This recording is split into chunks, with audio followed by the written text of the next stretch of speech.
everyone. This is Apostle Babe Linda James, your favorite apostate. And it is Saturday night, the 30th of August. And it has been a hot day for me. I'm still hot. I'm not liking it at all. So I'm doing everything I can to stay cool because I don't do good moods when I'm exhausted and hot and tired. But I'm really glad to be here. So I'm going to get this phone over here and look at the chat. Hello, girl. It's good to see you. And John's here too. Good to see you guys. Thank you for being here. Yeah, so I'm going to have my squirt bottle and stuff to drink. And we're going to have a decent night. Yes, we are. So there's some things that's been going on in the Watchtower. Evidently, people can go to university and watch, and it's probably already starting. We're going to hear Jehovah's Witnesses say, well, we always could go to university. They kind of discouraged it, but it wasn't like we couldn't go. That's what I'm picturing happening. And which is what happened with Beards. When Beards came back, a lot of the men would talk to other men that way. Like, we could have had a beard if we wanted to. But the fact of the matter is, I've heard so many men talk about how they'd show up at an evening meeting during the week and have like a 5 o'clock shadow, and they'd be pulled into the back room and spoken to over it. You know, so we know better. We know better. But yet at the same time, once the beards were spoken of by the governing body, because the governing body decided there should be not a problem, having a beard, brothers would talk to other people and say, oh yeah, we could have always had a beard if we wanted to. So wait and see how this goes. Because from what I recall, going to a trade school was kind of like what they suggested. And that would be something more about being in physical service as far as a trade. But they did not want you to go to university. And if an elder had any family member go to university, they were expected to step down. It would be a disciplinary action for them to have to step down if any of their family members chose to go to university. Let's see who's all here. Hey, Denise is in the house. Woohoo! Hi, Dallas. I said hi to Gro and John. Man, it's good to see you guys. I don't know if you guys have ever went to Denise's channel, but she's got a few, she's got some really good stuff on there. And today, Rick Farron was talking about how all of these businesses the organization has. And Denise has a good, she explained it one time. She actually made a video when she first got her computer and explained how Watchtower has these different corporations and other ones underneath them are arms of these corporations. But what that really helps them do is, because I remember this happening a lot, when they'd be taken to court for one reason, and then they would tell the court, oh no, that's not us. That was Christian Congregation of Jehovah's Witnesses, which started about the time 2000 rolled around. So it wasn't Jehovah's Witnesses Incorporated or Watchtower Bible Tract Society of Pennsylvania. So they have these different corporations. And today Rick was talking about how that elder, one of the new elders, I forget his name, but he's like a really brilliant or smart real estate person. And then there was a time that we found out there was some investment stuff set up in Ireland. So Rick was talking about it today, saying that the bank wasn't going to cover. I don't know this kind of talk. I don't do math. It just seems like a Ponzi scheme to me, and it just seems like they're just spinning plates like on sticks, or to me, when I think of the organization, especially with how they explain themselves as being the faithful and discreet slave, they do kind of like this, which cup is the peanut underneath, and so that they can fool you, and you guess here and you guess there, and they're like, here it is. And Matthew 24:47 says, talks about the faithful and discreet slave that God prophesied, when in actuality, it's not a prophecy. It's a parable. So I think she's going to join me. Woo-hoo. So that is different than a prophecy. Hey, yes, it is. It's going to be our Denise. Welcome, Denise. Good to see you. Hey. Good to see you. I'm so glad you showed up here. Because well, you start talking about how Watchtower wants to hide money. I know a whole lot about that. please share what you've shared, or whatever's on your mind. Please do, because I know you have a better rap on this than I do. A few years ago, there was another YouTuber and somebody who's not on here anymore, but we did a rabbit hole search, and it was amazing how Watchtower was doing things, because they would buy a property, dirt cheap, and they have one of their realtors do it. They have a realty company right at Watchtower. It belongs to them.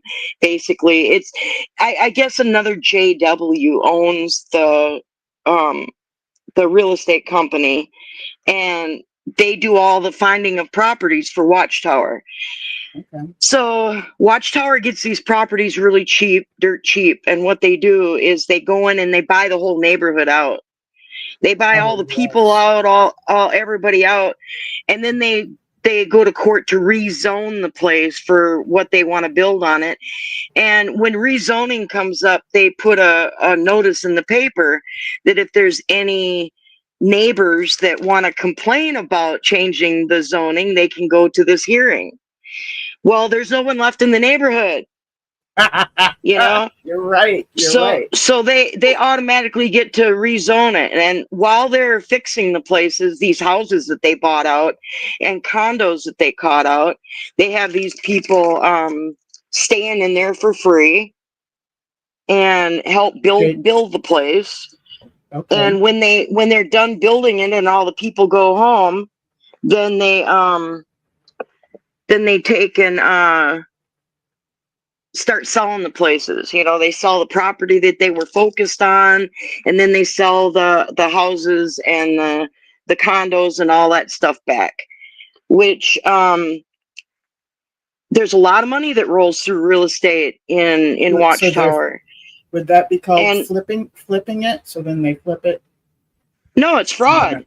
They're a 501c3. And they're not supposed to be in the business for profit. And that's what they do. Okay. They buy out the neighborhoods and resell those houses. That's fraud. Okay. Now I see where you're at. The money laundering comes into it, because they take the money and the money that they get, they put into these other smaller companies that are part of the corporation. And so when somebody sues Watchtower, or like you said, the Christian Congregation of Jehovah's Witnesses or whatever, they can claim they don't have any money, because they've hidden all the money in all those other accounts. They put it overseas. They move money around all over the place. And so there's a lot of money laundering, fraud, all kinds of stuff that goes on in there, and the governing body members, they don't live on the world headquarters. They live in one of those $1 million houses they got on a gated community, and the governing body members are getting chauffeured back and forth to where they got to go. They're not driving themselves. You guys think they drive themselves? I think they used to back when they were like in Brooklyn, because I have a friend who would talk about going from Bethel when he was there, and he would be in the car group with one of the governing body members that would drive them to their, they had different kingdom halls that they were assigned to, because they went off out of Bethel to do meetings and stuff. But I think maybe they used to. But yeah, I think you're right about today. I do think you're right today. About today. They have a gated community that they own, and a lot of the JWs live in that little gated community in $1 million houses. Yeah. That video. You remember that video that they had a few years ago about that lady who was in real estate, and her husband said it would take too much of her time, and she was late to a meeting and all kinds of stuff. Oh remember my God, video? Yes. It was, oh my God, yes. I go back to this all the time. The wife of Lot. Her uncle owned a real estate company. Right. Her mother's like, I don't have any shoes. Call your uncle, get a job. And she went to become a real estate agent. And it was a gay man that made her late for the memorial. And it was like, and Alva, there was a few different scenes of gay people in there, but you would not see their face. They only showed the back of their heads. It's the house.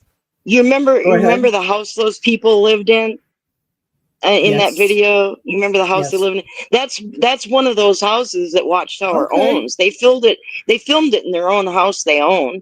It's not like they rented a house somewhere to film something in. I never but they thought to that. Wow. Yeah, they own all that stuff, and it's like, to see them do that, like the new monthly payments they got from the Kingdom Halls. They're supposed to send like $10.25 per publisher, per congregation, to the headquarters for the worldwide work, right? A month, right? Yeah, right, a month. And you figure there's how many congregations just in the United States. Right. And if you add that up, it adds up to a sizable amount of money. Even with how much less people are going to the Kingdom Hall today, there's still people that do Zoom, Yeah, but you have to be an active publisher for them to put you on, send in a payment on your behalf, basically. But there's a lot of PMOs in there, and all that money is going to support Watchtower right from your Kingdom Hall. And a lot of people aren't donating on their own anymore. They had it to where it could be taken out of your checking account, like how we pay some of our bills. So of course they have that. You can set things up so everything you own belongs to them when you die. Yes, that is something that is suggested. Even the gold from your teeth, damn. I mean, really. That would not surprise me because Grandma died. Pull her teeth. We want that gold. We got to send it to Watchtower. Yeah. Oh no. This would not surprise me because when you go to Bethel, and my nephew's there now, he went to Bethel. The family does not get the body back if they die. Yeah. Yeah, I figured. And there is a gal that's in many of the live chats. She asks about their cadaver program. I'm like, I don't even know what that, if they have one. But she keeps bringing it up, and I'm thinking, what are they doing with these bodies? Because to be honest, I never heard of that. It's like a new thing I'm hearing. I know that if you are a donor, you put that, it gets put on your driver's license and stuff. And are they donating organs and stuff? It makes me wonder, that's wouldn't surprise me. But leave your kidneys to Watchtower. Yeah. So if they've got a body, could they take the gold out of the teeth? Absolutely. That's what Yeah, that's where I'm sure. going with this. They could Yeah, definitely get that gold. you can give them jewelry and gold and bonds and stocks and Yes. sell the house, send them all the money. I mean, you name it. I mean, my parents, I guess they had shunned me for about 30 years by the time my parents started dying, but my parents left it in their will that their house would be sold and the money go to Watchtower. They're one of them kind of Wow. people. Us And kids got yes, absolutely nothing. this I'm sorry to Nothing. say, I hear this story more than I hear other things. That is the usual, things would go down to family members, to kids, or things will go to Mhm. kids, but not the one that was disfellowshipped. The one that gets disfellowshipped won't get anything. I think our Dallas is going to join us. Hi, Dallas. Welcome here. Can you hear me, Dallas? You have your mute on. Hi, Okay. here, my friend. I'm here, y'all. Well, hi there, Denise. Ah, Well, Denise, hi, this is Dallas. Dallas. Dallas, that's this is nice. Denise. That's a nice dog you got there. Oh yeah, he thinks he's a Great Dane. Yeah. And I miss my Brindle boxer very much. And December will be 10 years since he died. Oh my Aw. goodness, that's so sad. And he like any kind of treats, any like to go out for anything. I don't know the breed of it. Oh yeah. Was it a big one or a small one? He was a pretty average size boxer, but you got a certain one that I don't know what he is or she. Mine's a Chihuahua. That's much smaller than my boxer. Yeah, I used to have all German Shepherds. Now I have a Chihuahua. So my boxer would take a lot. It took a lot more to feed him. Yeah, I know. Yeah, I had my German Shepherds. I was spending about $100 a month to feed him, but my Chihuahua, I only spend like $20 a month to feed him. And some of them are smaller than my cousin, because my cousin she had black and white Boston Terrier. Oh yeah, I like those. And I loved her very much. And she Yeah. was number one. Then she was still second to our own. Yeah, see, I've seen Dallas in the chats a lot. Never got a chance to actually say hi to him. Well, it's not great, nice meeting you here. Yeah, you too. And this is different. This Dallas is different from the one that's what's his name? Dallas from Kansas or something. Or Kansas from Dallas. I forget. There's another gentleman that sounds like Dallas, and we kind of get him mixed up. But yeah, John in the chat just mentioned the Watchtower kicked out a bunch of senior residents out of apartments in New York to house Bethelites. Now I read the article about this. It's recent, like a month or so ago, and I read that the people that were living there are really upset about it, because when Watchtower bought these apartments, they were assured that that would not happen. But I did not know it was a bunch of senior citizens.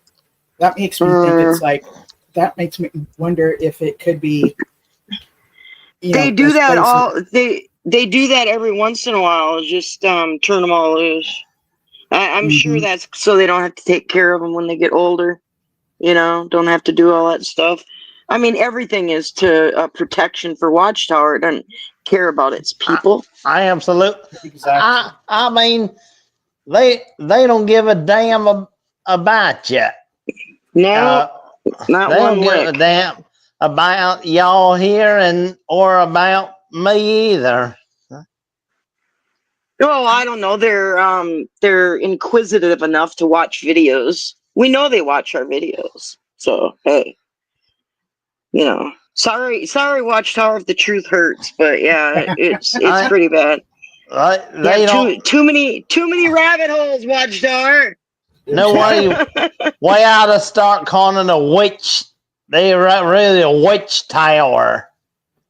Yeah, I know a lot of people say that. Yeah. Dallas is pretty clever on he does that play on words thing. He's pretty good Yeah, at it. yeah. Right? And deserves to be made the fool of. Rightly so. Huh. You know, when somebody is a bully, the best I've found, okay, what I have found is the best way to deal with a bully is to bully them back. But if you're not going to bully them back and be up to bullying them back, the next best thing is to mock them. Make But you a gotta that's fool know, of you them. gotta, That's But what I you see have- Dallas doing. you have to be the kind of person that knows how to bully somebody, you know. Mhm. And I've been bullied, but I've never learned how to do that.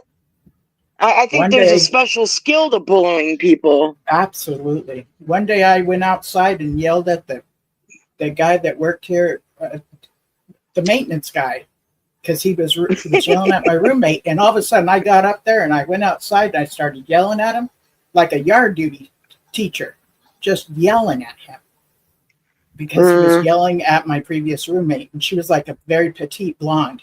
And he was like a hunk of man, you know, like buffed out and stuff. And it just, and she was out there with the doggy.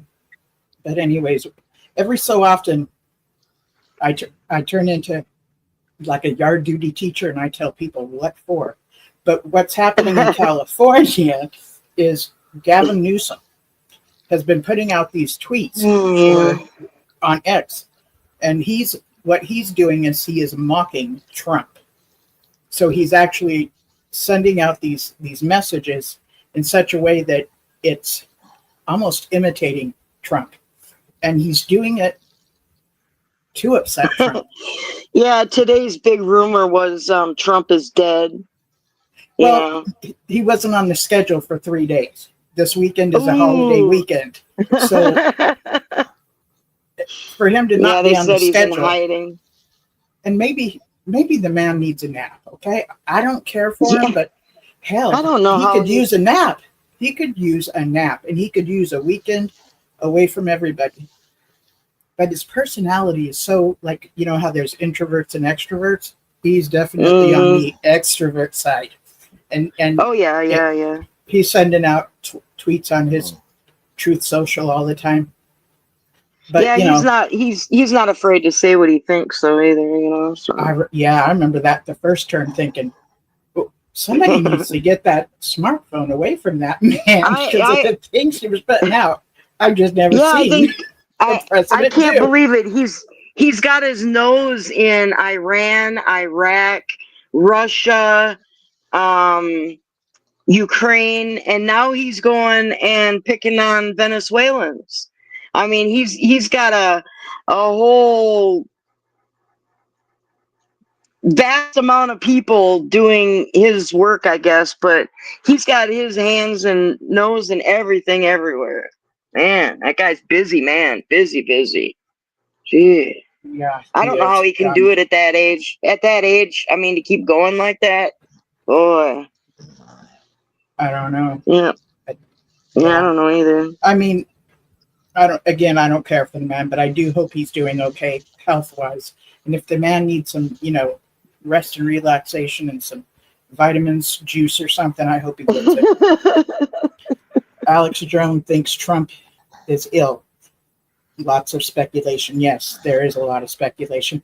Actually, Alex Jones didn't Alex Jones predict that they're expecting him to die? There's people out there asking, is he showing signs that he's ready to die?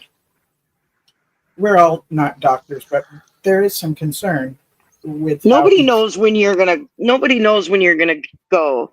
My grandson at 7 months just died. I mean, you have no idea when it's your time. You just may not wake up one morning. That's insane. Yeah. 7 months. You know. So you know, if Trump looks like he's dying, he don't look like he's dying to me. Looks like he's very busy, but he doesn't look Yes. sick to me. I mean, we knew that there was something wrong with Biden, and they Yes. weren't telling us. I mean, you can see things like that, but Trump hasn't gone that way yet. I don't think. I'm seeing a bit of it, but his father had dementia or Alzheimer's. Trump's father did. And he struggled really? with that for 10 years before his father died. So Wow. there's just it's showing up a little bit, but you have to know the symptoms and stuff. I kind of know them, but I'm not expert or anything. I'm a hairdresser. Well, I want one of the lawmakers to change the laws on the 501c3, because we can see what Watchtower is doing with their 501c3 protection, so to speak. Yes. And Mhm. they're doing things really illegally, but there's no entity in the United States that keeps an eye on 501c3s to make sure that they are managing their money right. There's nobody that does that. So they can write anything they want on a paper. No one's going to look because, they're 501c3, whatever, and they Yeah. just let it go. Yeah. But there's nobody that's going to just look Hold into them that. I accountable. think, yeah, I think the only people that, this is a weird thing, because I want to know what can people do if we know that a 501c3 is being abused? What can we do? But as citizens of the United States, we can do absolutely nothing. The only people that can inform or can charge a 501c3 is the members of the governing body of that 501c3. Now, what are the chances of one of them turning on the others? I don't see it. Right. I don't see how any 501c3 had a governing body of their organization that would do that. I don't. And back in the day with Raymond Franz, which was 78, 79, 80, 1980, and then going into like 82. That was a time when he came to the governing body and said a few things and made some suggestions, and they took some of them up, and then they decided that they were going to get rid of him. But they didn't just disfellowship him then and there from the governing body. They had him step down from the governing body and move somewhere else, which he did. Now, at that what do you time, think? What do you think Tony Morris did to step down? I mean, something's going on. Exactly. They have a way of going. Step this way, please. Okay. Yeah, I know, right? You're not welcome back. Yeah. And that was at a time that if they Watchtower bought him a house. Watchtower bought him a house. Isn't that insane? True. That's very true. Yeah. But when they die, like he lives there and then his wife lives there. After that, they can't give it to their kids. It goes back to Watchtower. Yeah, right. It belongs to Watchtower. Right. Mm-hmm. Right. Yeah, but that's pretty wrong. I mean, you can do something wrong at Watchtower, and they might get rid of you. But man, they'll give you a $300,000 house to live in. I think that was hush, done so that he wouldn't speak up. Right. I think that's so a as a hush money house. Yes, I think so too. So with I just wanted to finish talking about Raymond Franz. At that time, he was living on the property of someone who had disassociated themselves, and he actually worked for that person as well. And at that time, if somebody disassociated themselves, we did not shun them. They were not considered someone to shun, only those that were disfellowshipped. So somebody saw them having lunch and reports it to the org, and then there's an article that came out close to that time frame that says now we're supposed to shun those that chose to, disassociate themselves. So that's what they caught Raymond Franz on, to disfellowship him, that he went against that policy. But in actuality, if anybody's read his books, Crisis of Conscience, and his second one, Finding Christian Freedom, or something to that effect, what ended up happening was the time that he was sitting there with his, his landlord and boss, it was the date was actually before the article ever came out, but they still charged him. They still charged him with that, and so he got disfellowshipped. Matter of fact, he had settled in and started going to the congregation of that area, and applied to be an elder. And at that time, being an elder you had to be approved of by Bethel, and Bethel said, "Yeah, no." They did not let Raymond Franz be an elder. Can you imagine? Yeah. He wrote the Aid book. He started off doing it by himself. I know, and then they had other people come and help him. Like, he was a gifted, talented, very wise man. Go ahead. Speaking of He's that, a really good. He was a very good speaker. Very good speaker. Mm-hmm. I absolutely that Aid book, that came out in 1971. Okay. Yeah. Aid the Bible, right. Aid the Bible twisting. You did it again, Dallas. That Bible. As you're speaking about Ray Franz. That's funny. Interesting. Oh gosh. Go ahead, Oh Dallas. yeah. Oh, there it is. Yeah. Look, yeah. Crazy. Oh, Yeah.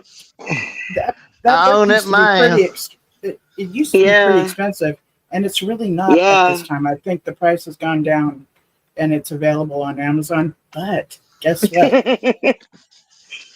Oh, what is that? Spotify. Somebody reads it on Spotify. They read it aloud. It's not Raymond Franz, but I'm really big on listening to books.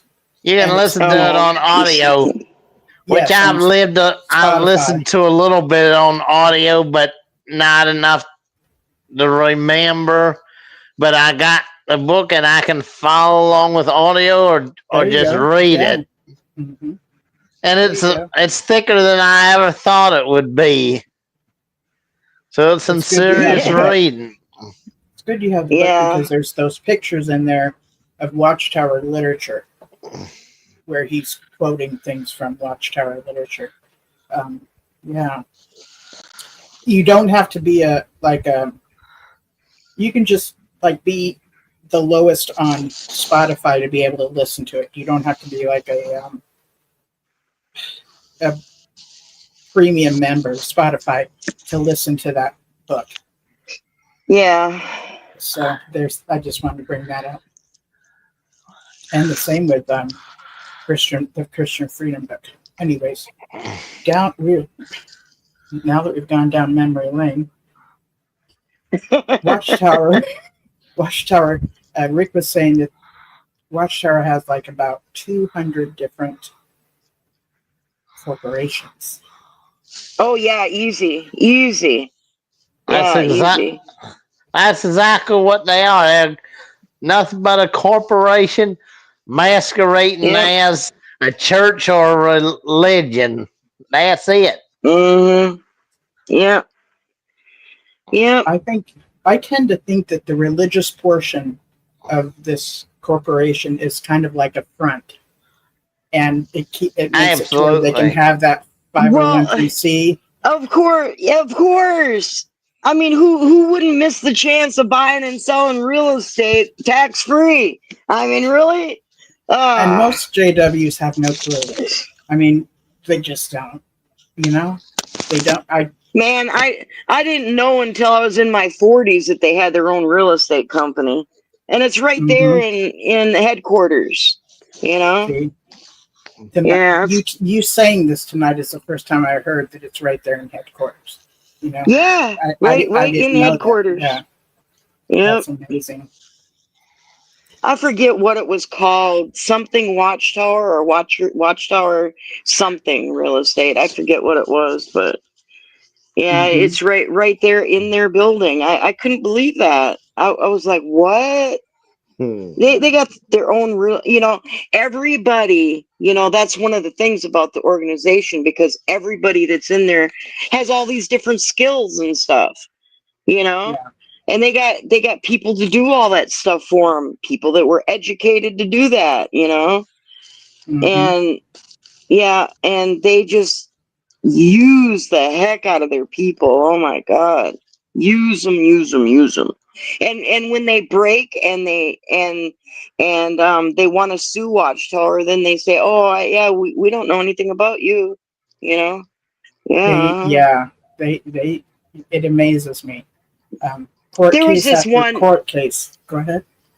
There You was this remember one. Yeah. O'Hare? Oh, you remember O'Hare? What was his name? Yes. Yes. Yeah. Well. He said in one of his videos, when he was a witness, he sent Watchtower almost $300 a month, every month, for 30 some Yeah. years he was in there. And at one point, he was facing losing his home. And he called the branch and he said, I've been giving you Derek. this money. Yeah, Derek, yeah. And he says, I've been giving you this money all these years, and I really need some help because I got to make this payment or I'll lose my house.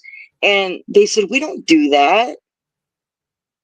You know, I mean, you got to be careful when you donate money. Make sure you can afford to donate it. Otherwise, keep it and put it in your own pocket. That's why so many people don't donate to Watchtower anymore. Is Mhm. because you don't get anything in return. No. Nothing. No, you You don't. know, Watchtower had a Der- video one time. They were Derek. talking about, Go ahead. huh? Watchtower had a video and they were talking about. I What? started. I started to interrupt you, but then I'm asking you to continue. I'm sorry. Oh yeah, thanks. So yeah, I forget what I'm saying now. Yeah, listening to you. Okay. Derek O'Hare, the one we're talking about, was murdered about a year ago. Did you Hmm. know that? Did you know that? Yes.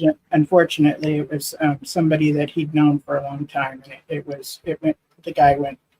Um, Yeah. Somebody there was called his drugs friend. involved. Yeah.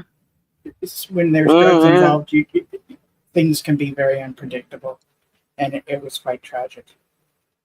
Matter of fact, Hmm. the night I talked about it, I had planned to have JW Suicides on that night. So, Yeah.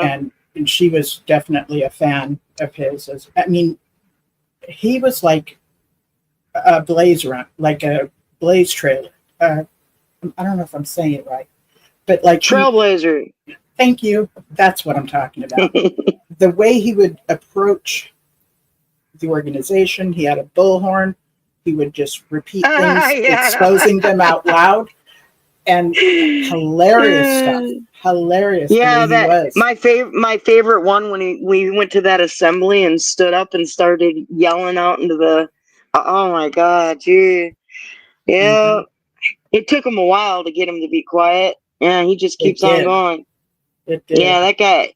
that guy, he had nerves of steel, man. He could do any of that. Mm-hmm. Yes, he could. Gee, yeah, Yes, he he could. was a exceptional person. Yeah, Yeah, he that's pretty was. cool.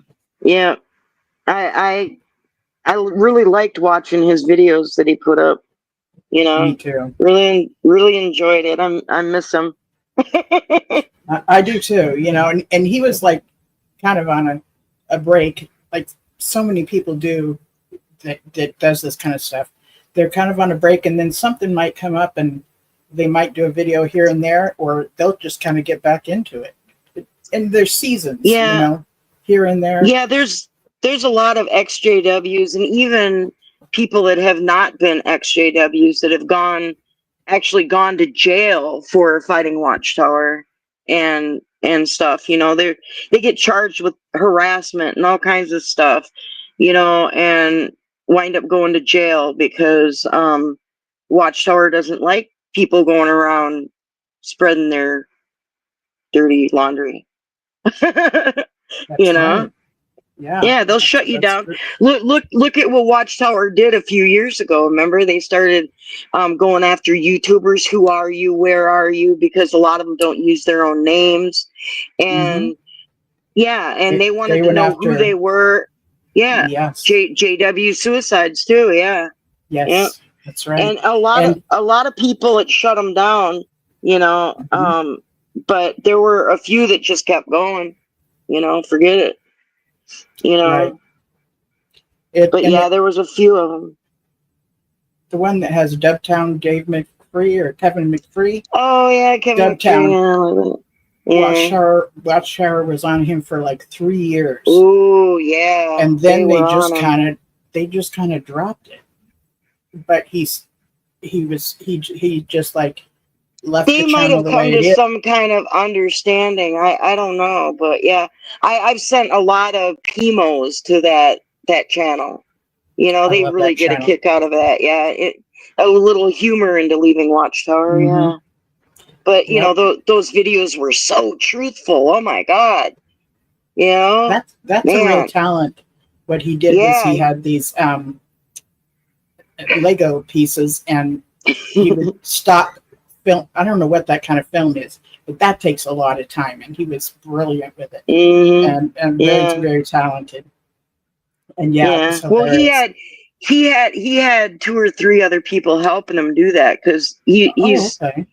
yeah, he's like a paraplegic or a quadriplegic or something like that, and Oh, he would and he was having people help him do it. But yeah, I did it not was know really that. Okay. good. Yeah. Wow. I did not know that. Okay. Yeah, it took a lot of time to make those videos, but they were really good. And a lot of them were triggering. You know, I've been out of Watchtower for years, and a lot of them videos were like, ooh, yeah, oh gosh. You know, make your head swim. Yeah, they were Yeah. good. He knew how to do it, that's for sure. Yeah. One of these days, I'm going to talk about, I don't know when, an experience you and I went through with, I'm thinking about it because we were involved in it with a few people and it got just shut down. And what was that? Um, bad associations. We were involved Oh, with bad yeah. associations. Yeah, And sure. that was just a weird thing. So I've struggled to whether talking about it or not, but every so often I think to myself, I'm going to bring that up. And Yeah, I tried to get that channel back. I tried. I called the person and they said nope. And I'm like, oh my God. Well, I have to yeah, be that way about it, you know, but I don't know. He could have started another channel, you know, with the same mhm, thing. But yeah, that was a good thing we had going for a while. yeah. Yeah. So Denise and I used to be involved with like a group of people that would always get together, much like what happens here. And that was Right. probably Round table. about Yeah. 5 or 6 years ago, and that went on for about 3 years or so. So there was many Yeah. videos that were done live like this, and so Yeah. one of the people that was involved got a hold of the channel and decided that it all needed to be erased, and a lot of us did not want that to happen. But this person, one of the people, pulled rank and just shut the channel down. But before they shut it down, they filmed erasing every single one of our videos. It was pretty wicked, actually. It was a very Yeah, it was very mean. torturous, yes, Yeah. very torturous, mean thing to do, Mm, and shut the channel down because in his mind, um, having possession was, what is that called, 3/10 of the law or whatever. Like he basically thought he was yeah, entitled to right. it. And that was Yeah, that be careful bad who thing. you be careful who you give your passwords to. Yes. Yes, that's right. Oh man. Yeah, that was terrible. No. But that's about all I can say about that tonight. But yeah, Yeah, Have fun with that. Oh my God, what a mess. Yeah, there were, YouTube isn't what it used to be. No. As a matter of No. fact, now that I'm thinking back, we all watched the 2017 version of the Australian Royal Commission. I remember we all watched it together. Yeah, we all watched it together. Yeah, that was fun. Oh yeah. Ooh. So yeah, it's been, so 5, 6, 7, 8. Yeah, I did come up with the right time. Okay. So, Yeah. Yeah, and it was the most amazing thing when we all watched that together. We could hear each other, right? mhm. Everybody at that one spot, everybody gasped for their breath. They were, I couldn't believe it. We were like, oh no, Yeah. that was shocking. I couldn't believe it. I was like, really? Yeah, but it shows you the governing body members will lie too to cover up and protect Watchtower. They all do it. It's acceptable to lie to protect the organization, which supposedly is God's organization, and God don't need no help protecting nothing. Right? Are you kidding? Yeah. I agree. Yeah. He's a big God. He's a big God. Yeah. So He wants us runs to the- behave, and so far we haven't done that, so. yeah, when I think about Lisa's here. Hi. Good to see you, Lisa. JJM born in Pixie. I live 45 minutes drive from headquarters. Okay. Born in Pixie. Are you Pixie that we listened to that calls in on Six Screens? As a matter of fact, Pixie had some really cool information to bring up earlier on Six Screens when two gentlemen were talking. And they kind of just blew her off, but she's a woman of wisdom, that Pixie chick that calls in. I'm not sure if that's her or not, but that's kind of a cool name. They're not saying anything? No, I'm not, she says. Or I'm assuming Pixie's a girl. Lisa says, Linda, I'm still around. Just been moving house, okay. And sitting in, so listening to y'all. Love from New Zealand to all. That's beautiful. Thank New you. Zealand! Oh my God, I want to go there. It looks so Do you? beautiful. Oh my God. Yeah, it looks beautiful there. Man, I go fishing every day there. I would love to go to Australia. Everything will kill you there.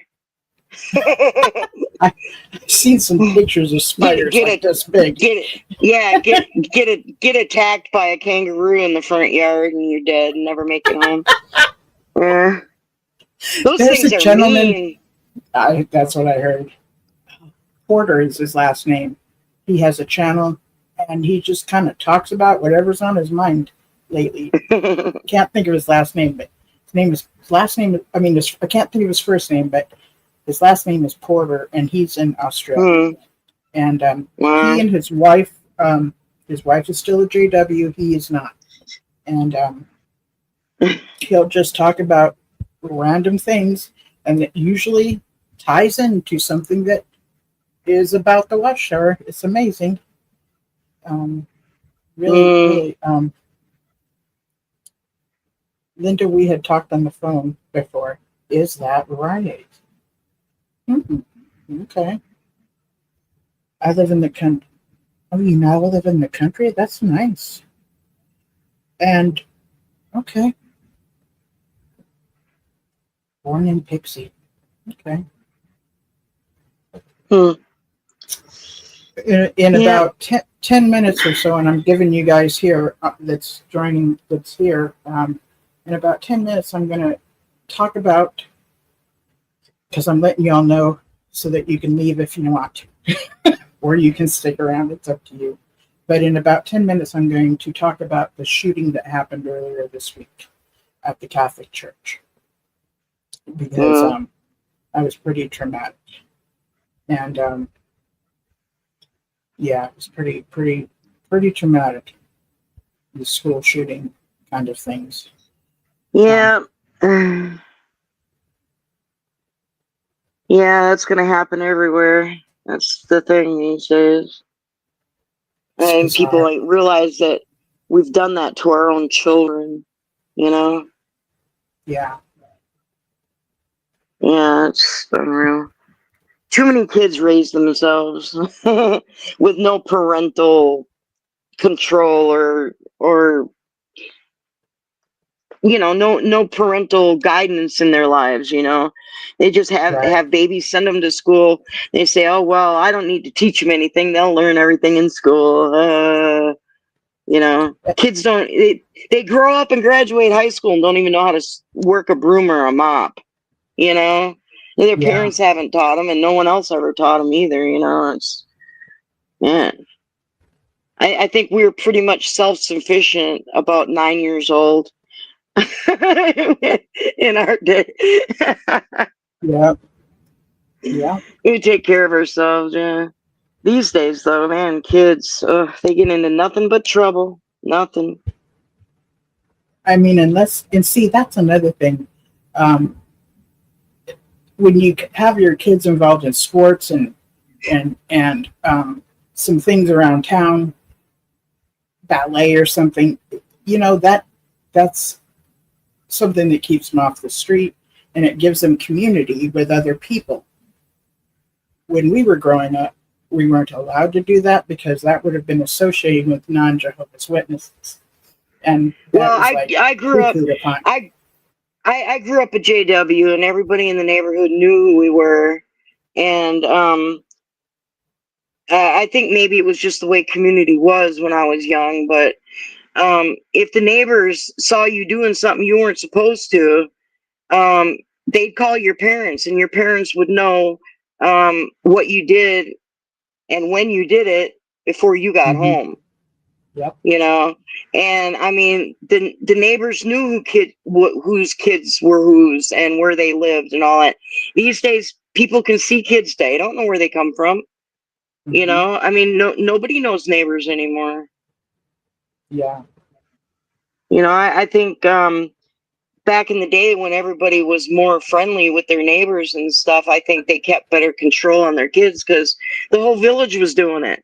You know, Yeah. And this talk is about a village to raise a kid. Yeah. yes, and this is something that it's been encouraged by quite a few influencers that I know of, is to get to know your neighbors, and that doesn't necessarily mean the exact person next door, but people that are around you. It could be three doors down. Have a sense of community, people you know of that are in your city of some sort, because we could lose our internet tomorrow. We could lose. I mean, Yeah. Uh-huh. things could Mm. happen where we would need to. I mean, I think what we have here is great, um, hanging out, the cyber meetup and everything, and we get to have community here. But if we lose the internet, we can't get in touch with each other. So we need to know people in person. Oh, the It's only thing we have to lose, that'll screw everything up is electricity. Once we lose electricity, we can't shop, we can't bank, we can't buy things, we can't do nothing.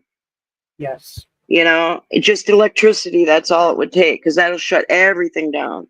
No yes, gas, no money, no nothing. hmm And that's right. everybody would instantly be in the same boat.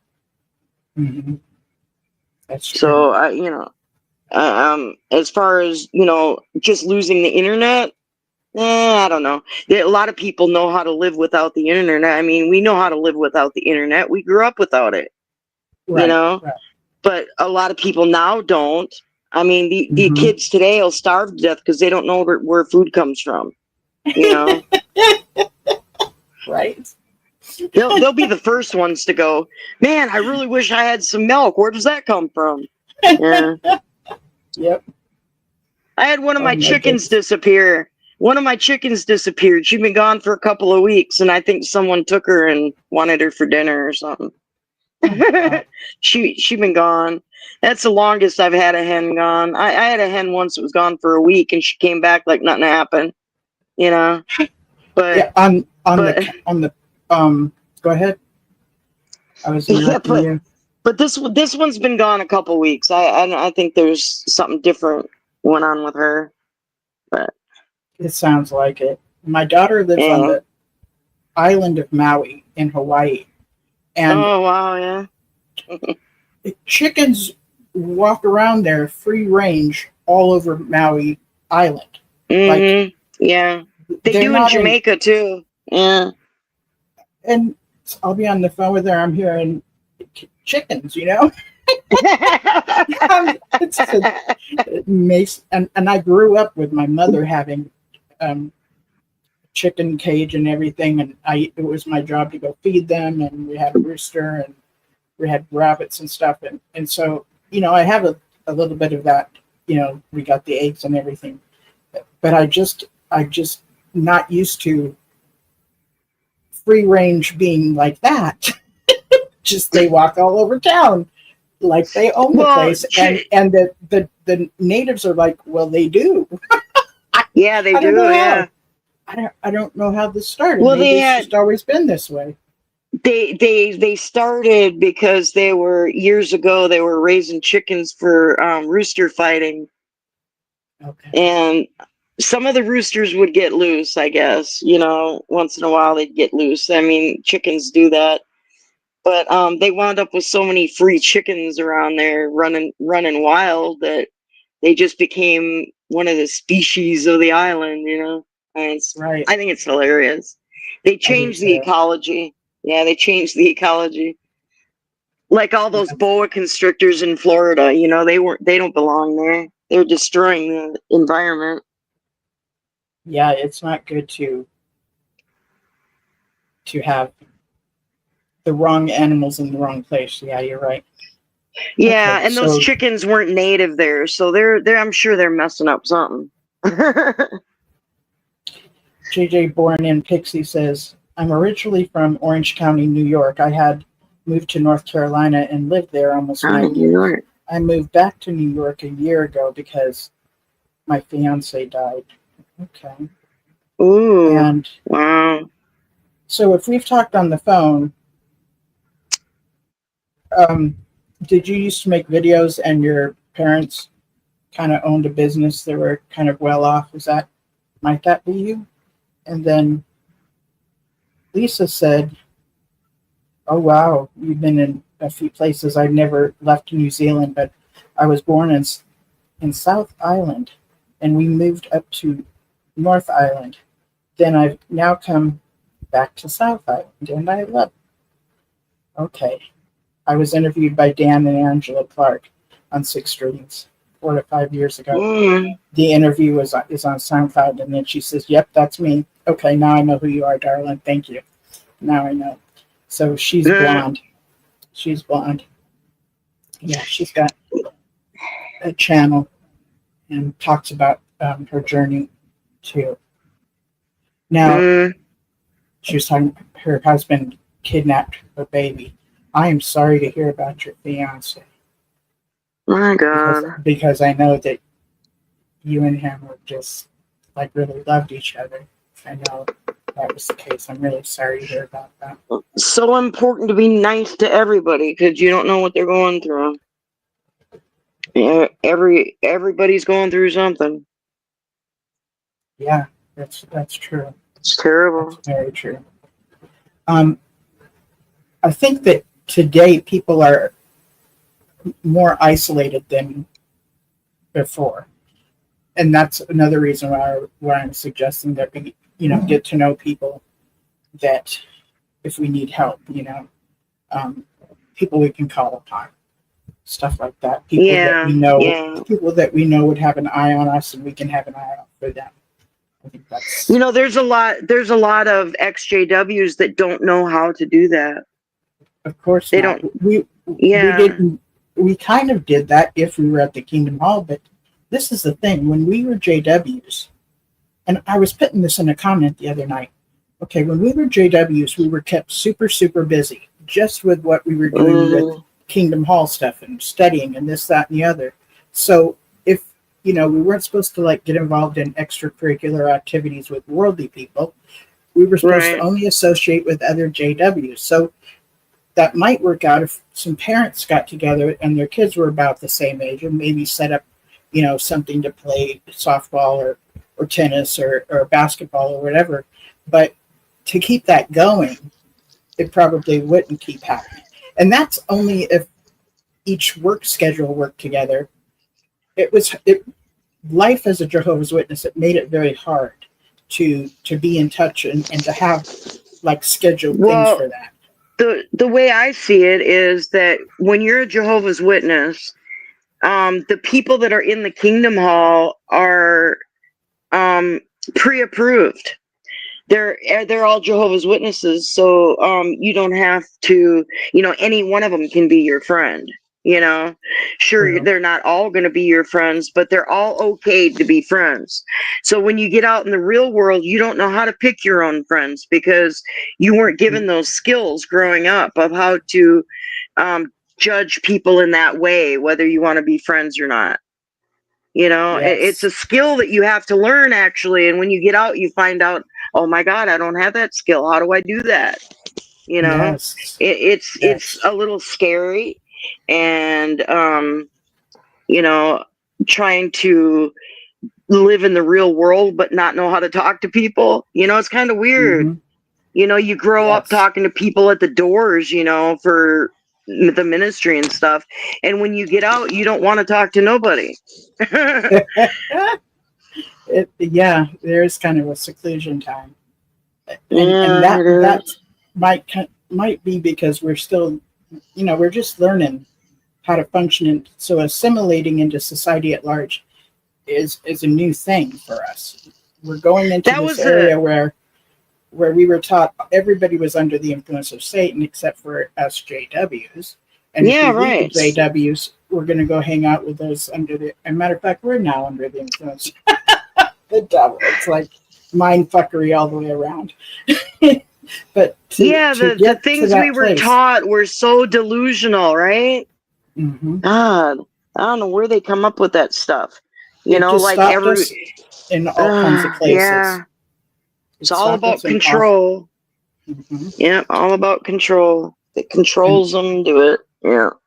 and because we don't have the wisdom, which I believe if we socialized more when we were younger, we would have gained more wisdom in certain areas. But the lack of socializing, I believe, kept us incredibly naive, incredibly ignorant. So when we did go out into the world, society at large, we were Well, incredibly that's susceptible for an abuser to find us and woo us, and we would either buy into their stick with me, kid, you'll go far, or even a partner. well, Watchtower does that on purpose, They do that on purpose so that when you do decide to leave and get out on your own, you find out that you fail and you Yes. can't can't manage in the real world without your family and friends. So it makes you want to go back. Yes. A lot of people go back because they just can't figure it out. You know, Right. and Right. I knew when I left I wasn't going back, so it was sink or swim. Uh, Yeah. But That yeah, and, was. so it's and really Go ahead. hard. Go and ahead. I can Dallas. understand why, because it's all they ever knew. That's why, because of being in a community that's so damn cloistered. Yeah, right. Yeah, that too. The isolation that they cause among their people It, on it's purpose, you it's know? ex, Yes. it's extremely cloistered. Yeah, And it Cloistered. what? is. I'm not sure what that Yeah, word kind of means. Cloistered. closed off. Okay. Yeah. It's like the nuns in a convent are cloistered, Okay. you I see what know? you're saying. And Yes. Yeah. then there's the FLDS and Mm-hmm. the polygamous compounds, Yes. Mm-hmm. and Yeah. also then There's also the 12 tribes cult. Yes. Oh my What- gosh. Yeah. 12 No. tribes is they're known to own that business, that restaurant called that Yellow Daily. They Yeah. I are, never heard of that. and they don't get paid. That's another one. It's Oh. Labor. You hear that? Yeah, Labor. someone else getting free labor. Yeah. Wow. Yeah. They learned that. and then there was one time the People's Temple and the Jim Jones and Heaven's Gate and Marshall Applewhite. Oh yeah. Oh my God. Yeah. Have you looked into them, these groups, Datless, and how they I've functioned? investigated them as these extremist cults. I have, and then there's also that WBC, a Westboro Baptist cult. Oh What I yes. like to call Oh the yeah. They're vicious. Yeah. they're the West, call them the West. They're not even a real Baptist church. They're Well, they're a family cult, and two of the kids from the parents have left. One They have son and woken one up. daughter. Yes. There's They have some woken up. Oh yeah. They woke up. they have some more that are woke up, so they got their apostates too. Mm-hmm. Ah. They used to go to different places, and like they would They protest still do. veterans' funerals and just say horrendous things. They would have these signs that God hates fags. You know, Yeah, what I want to say to them is, no. God hates figs. He cursed the fig tree. God, you need to change that to God don't hates like the fig figs. tree. and they hate Catholics and other Protestants. Catholics, Protestants, Jews, Muslims. Does Westboro Baptist Church consider themselves like the only true church, like Jehovah's I Witnesses think they do. Okay. I think they. I just think they don't. They just see themselves as superior and more like they're like the Pharisees right there, and then there's that other extremist group. If you ever, I've looked one up online that it was the most extremist Church of Christ that was founded by Marie Weiss and her clan. Look up Kevin Harper and some lady on YouTube. She was in this for over 30 years, she and her husband, and then they woke up and now they are labeled then apostates of it. Okay. And then I'm sorry, go ahead. That's what it is, and I found, and they have this. They have about only 35 congregations within the whole United States, and they can go from as little as 5, 6, 7, 8, 9, 10 to up to I think 30 or maybe 50. Oh, I'm just gonna throw that. It's such an unusual cult right there. Yeah, it is. And I think we talked about, I can't remember where they were at, but it was a group of like a couple of 3 families, and they decided that one of the daughters of one of the family didn't need her medicine, and she was diabetic, type 1 diabetes. Usually, so it was a kid, and the kid died from not receiving their medicine. But they believed that God cured her. And so they were brought up on charges. All of them, like pretty much all of them, were I think held accountable. I think that's got to be Christian Science that believes in that, and then faith healing that's common in Pentecostal, and there's one Pentecostal where it's with involves worship with venomous snakes, Okay. Yeah. where they all use that. Yeah. Yeah, that preacher snake died. salvation. That preacher died from a snake bite. Sorry. Uh, Yeah. They're like, yeah, I hear what you're saying. praying in different- tongues and speaking in tongues while handling these venomous snakes, which I know that there's different four main varieties, but they have different regional ones. Ones like rattlesnakes, copperheads, cottonmouths, and coral snakes. Coral snakes are too rare and they're not aggressive, but they're the most deadly of them all. It's rattlesnakes, copperhead, cottonmouth, moccasins, which are in the south. Yeah, we got all those here. You live in the Where- south too, Denise? Yes, I do. I live in North Carolina right now. Oh, I'm in Oklahoma. I formerly lived in Texas. No, I thought you did. I Why did. would they name you? Why would they name you Dallas if you didn't live there? I go by that I go by that with y'all. Okay. Yeah, I got a friend in. I use a pseudonym too. And Yeah, I do that. I got friends in I North still and have South family. Carolina. But I'm actually native to Pennsylvania. Really? Wow. Well, you sound like more of a Carolinian accent to me. I do have North Carolina heritage in me because my grandma, she was from North Carolina.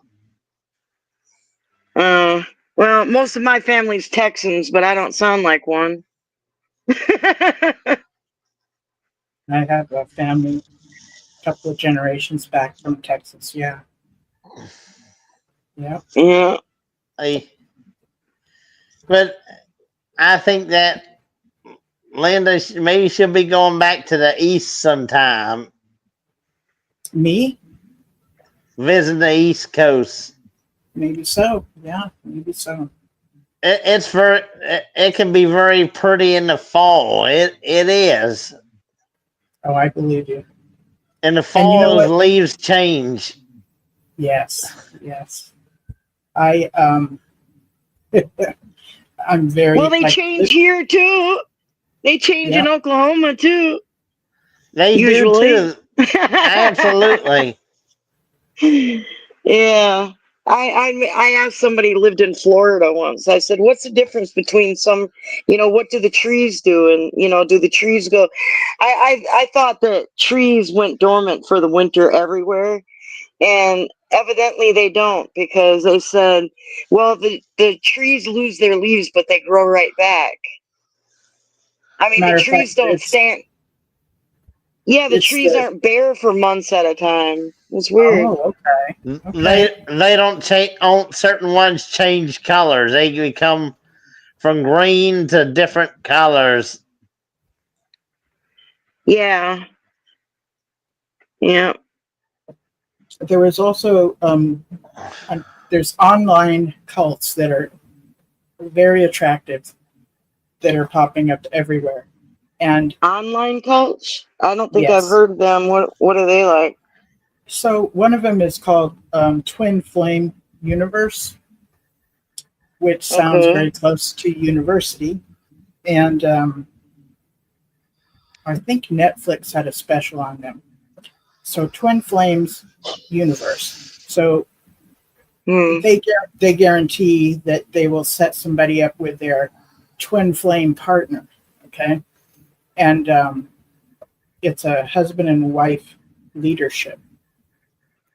So you can look that even up on YouTube, because quite a few people have given their opinions on that as well. So it's a husband and wife that does the leadership on that. Teal, there's one gal named Teal. She's also like an online influencer, cult leader. People have gotten wrapped up in that too. So it's something to be careful about. So it's good to know the BITE model from Stephen Hassan. So the behavior control, information control, thought control, and emotional control. And when you start noticing anything like that coming up within some people you're hanging out with, pay attention to that and use it with his continuum. I forget what it's called. It's a continuum thing where it shows like one side that gives that if you find yourself in a group that has these certain characteristics would be oppressive, and then on this other side of the continuum it would be more of a healthy group to be involved in. So you kind of want to find yourself in the middle of these things, or more to the side of the healthy side. So kind of if you can look into that, which is just Free Minds. I'm sorry, it's not Free Minds. It's let's see, I have it here. Freedom of Twin Mind. Flame? Oh, Yeah, Freedom of Mind. Yeah, and to look up Freedom of Mind is for Steve Hassan to get the BITE model and the continuum. It's called something continuum, something I can't think of the name of it. Purple, you're here. Hi. I was just getting ready to talk about Minnesota. What happened in Minnesota. So I was wondering if you were going to want to join me or would rather not. It's up to you. Purple rhymes with orange.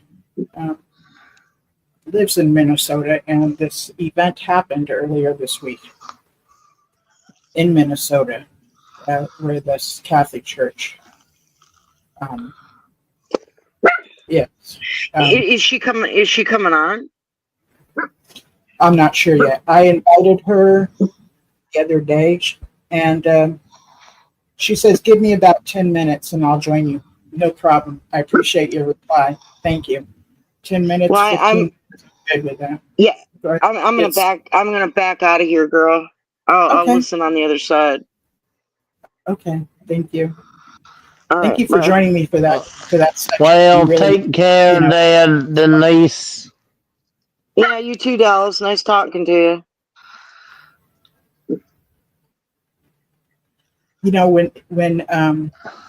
When you've looked into these other, these other groups that are Oh yeah.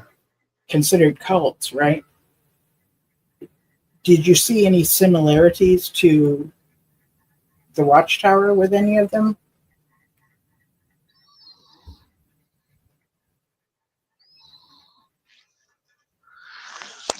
Some things, but not everything. But some things, such as telling you what in so many details what to do. I've seen it. Yeah. It's when you learn about another group that's like a high demand, high control group, you can see the things that we grew up in, or those of us that got recruited. We can see some of the techniques and tactics that were used in that group that we can relate to with the Jehovah's Witnesses. And usually they're things like, well, first off, usually the reason a person gets involved, like the reason someone gets recruited, is they're at a time in their life when maybe they're kind of in an in-between stage. So they might have lost a family member, might have broken up with a partner, wife or a husband, and or maybe they moved to a new area before they established a community. So these kind of vulnerable times are when the people are more susceptible to get involved in these kinds of groups. They're more willing to check them out, So there's that. And then when they first get involved, they don't understand what love bombing is, okay? And you know what love bombing is, right? I do. They're real nice to you to draw you in. Yes. So it's deceiving, and then you start to challenge and question, and then you see then the true colors show, and their true selves unravel right before you. Mm-hmm. Yeah, that's after you've been involved for a while. What I've heard with the Jehovah's Witnesses is that what you just talked about will usually happen soon after baptism. So the love bombing is no longer necessary, Soon after. Hello, dehydrated nurse. She's in the house. Good to see you. What is it that you said soon after something? Soon after, with the Jehovah's Witnesses, soon after they're baptized, the love bombing stops. It ends, and then y'all on your own, and then their true colors show, and their true selves unravel before you. Yes. With some of them, it depends, and also it varies. Some children were allowed to do extracurricular activities and to take lessons in certain things, and some weren't. It varies. Yes. How invested or how devout and they were hardcore. Some there were your moderate that would allow a little bit, and then your liberals that would allow what a normal person did. What category do you think you grew up around? Or I've seen it all around me. But with your family, what would you say it was like for you when you were growing up? I think I'd say moderate to liberal. Okay. That's pretty fortunate, actually. Moderate's better than extreme conservative. Yep. That's true. There's a time of gaslighting. Are you familiar with what gaslighting is? That's when they ridicule and critical of everything. Yes, it can be that way. If I was going to gaslight you, I would say things to make you not trust yourself and present myself as somebody worth trusting, and to get you to trust me over trusting yourself. So that becomes I would degrade you. Degrading is part of it, yes, but like you would buy into that. Like you would think to yourself, maybe I don't have good thinking skills. Maybe I'm it kind of makes you doubt your own sanity.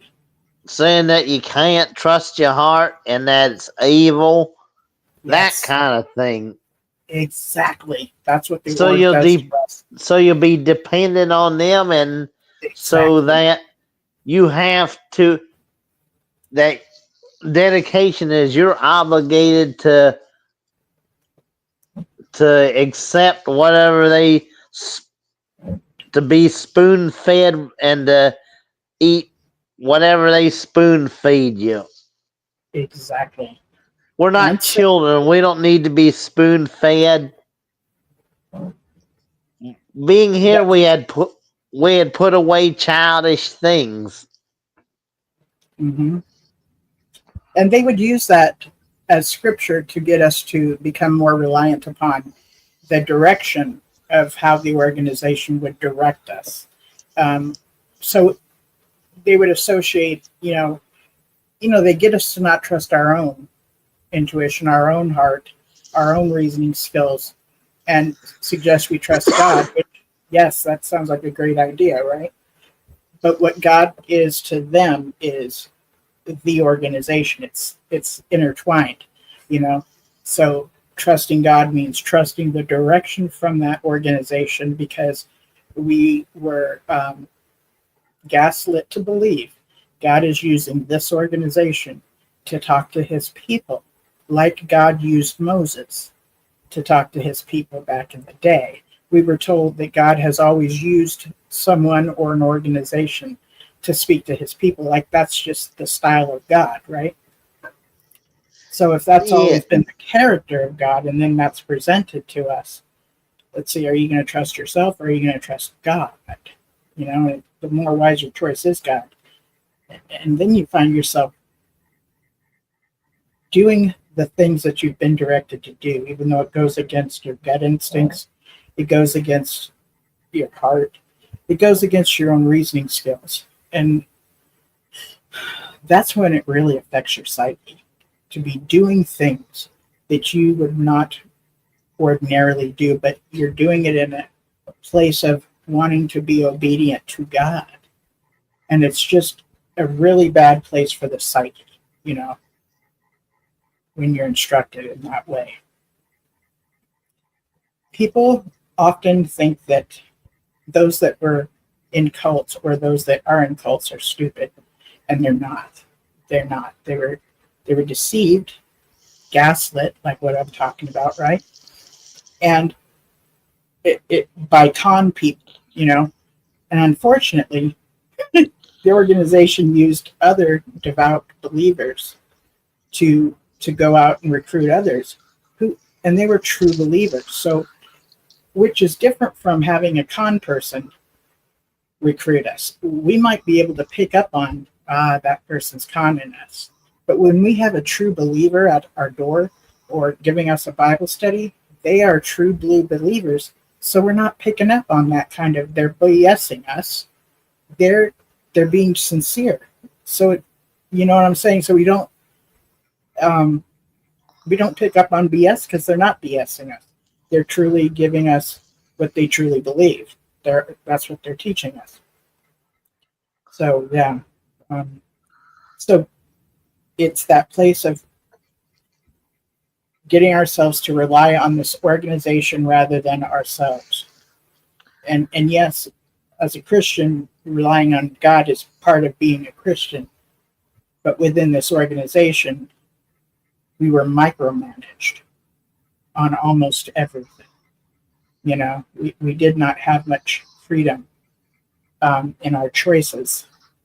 For the most part, we were oppressed with how they led us and how they taught us and directed us, I'm saying, and moderate means I'm going to say, because sometimes I just say that we, or call myself lucky to miss some years of conventions, so I can consider myself lucky in some years in that area. Yeah. And missing certain meetings or certain assemblies, maybe I just can count that as blessings right there. Yeah. I used to go to Dodger Stadium, which is Los Angeles County, right? And that's back when they would have assemblies that would go from like 9 in the morning to what seemed to be 9 at night. So I can remember watching dramas at night, and we would be out in the sun all day. And I recall them being 4-day assemblies. I don't think there were 5. I think there were 4-day assemblies. So Thursday, Friday, Saturday, and Sunday. And it was exhausting. It was truly exhausting. Some of them said they had a whole week conventions that long. Yeah, 7-day, 6 days, 5 days. Yep, that's the way it was. You know, That's would be torture right there, even Yeah. for an adult. hey, Debbie's in the house. Hello, love. And Tori's here. Hi, Tori. Glad you're here. What was the last part you said, Dallas? I better greet Debbie and Oh, okay. and the each of them, and that'd be torture to be there for a whole week from 9 to 9. Yeah. It was. It really was. Oh my God, it was. And I'm very sensitive to the heat. So even starting the show tonight, I didn't put on my makeup because I just was so hot, even when the show started. Okay, Is- Purple's getting ready to join us. Yay. She fixing to join. Yes, she is. Welcome, Purple. Hello. Well, hi there, Hi. Purple. How you doing? Pretty good. Doing all right. Can you turn yourself up a little bit with your volume, Purple?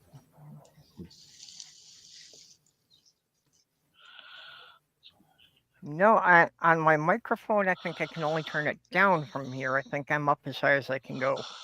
You actually sound better than you did a minute ago. Thank you. Okay. Okay, so and Dallas, you're welcome to stay here, or you can leave if you want to. But Purple and I are going to talk about the. She can go right ahead. Okay, you're gonna stick with us. Okay. So I was thinking, Purple, that I'd kind of share what I've learned about that situation. Yeah, they haven't released a lot of information yet. Yeah. So, and you can share what you've learned. And again, it's an ongoing investigation. And unfortunately, this person that did this was transgender. And so Yeah. people are going off the, like, out of their effing minds because the person was transgender. Well, they've tried to claim virtually every one of the shootings this year has been someone transgender, and this is the first time they're right. I did not know this. Really? Oh yeah, I didn't know that. yeah. Wow. They keep trying to pin them on the transgender community. Okay, that's like back in the day when they would blame like earthquakes and volcanoes on the gays. Yep. Okay, now I get it. Okay. Wow. Okay. From what I gather, she used to actually attend this. It was at a Catholic place. Yeah, it was at a Catholic church and school, and it was, I guess, the first day of the new school year, and they had the, all the children, I guess, in the church, for prayer before starting the first day of school. Yeah. It was truly tragic. So, yeah, there were 17 people shot, and 2 of them died within hours. I guess 2 of them were dead by the time the police got there. And there were I 2 more read- that were still in serious condition, and I hadn't heard an update on those yet. Okay. I read like the police got there within 4 minutes. I've heard that on just one other. Actually, it was the it was the German Hamburg story about 2 years ago. There was a shooting at a Kingdom Hall. Yeah. Well, the police police response was officer. pretty fast. I don't know exactly how fast, but Yes, and it was yeah. from what I gather,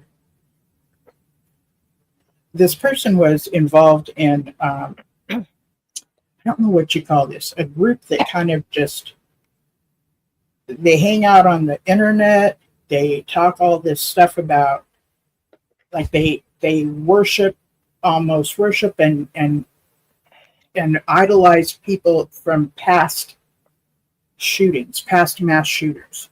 Yeah. Like they like this person was a Nazi kind of mindset. Okay. Yeah. Well, and they had, you know, what they found in the person's car, like on each one of the weapons, they had written basically a different piece of bigotry. Mm, You know, some of them were racist, some of them were anti-Semitic, and so forth. right. And a few kind of F Trump things too, which was interesting. Do you recall hearing that? This person's angry at Trump. I think that was mentioned in one of the stories.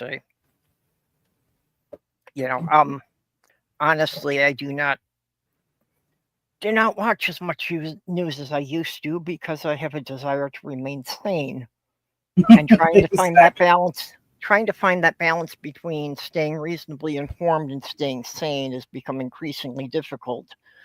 I agree. I really, really agree. I'm in the midst of trying to learn that as well. I really am. And this person had a manifesto that was written in the language of from Russian. Yeah, and I know that somebody had said they were a communist, and I didn't know what they were basing that on. I don't know either. So the person that did that, it also has been talked about that there was some mental problems. And yeah. Well, I had also heard that they had been transgender, but also that they had been detransitioning. oh, really? And Okay. yeah, well, That's interesting. okay, it is speculation on my part, Okay. but I did grow up in the Catholic Church. Okay. So I would think that it would be really hard to be any flavor of queer in the Catholic Church, and especially transgender these days. Yes. So I'm sure that, if they were transitioning, and it sounds like their mother was not at all supportive of it, Mhm. and I am certain the church was not at all supportive of it. So that must have been extremely difficult. Yeah, So, and they may have felt they had to detransition, just to be allowed to, be part of the society they were used to. yes, she used to attend that church and the school. Yeah. I mean the school, and the mother actually. Yeah, the mother had been a teacher at the school for a while, but that had been in previous years. It wasn't anything current. Right. And so this group of people that she was associating with,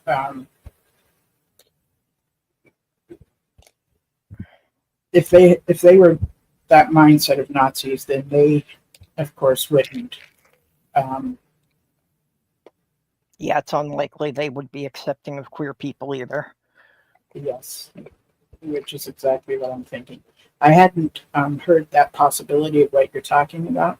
And the first thing, if that's the case, the first thing my head's going to is a hormonal change. Okay? How that affects people, right? But Um, again, Yeah, that certainly, could have been involved in it. I know that I have had some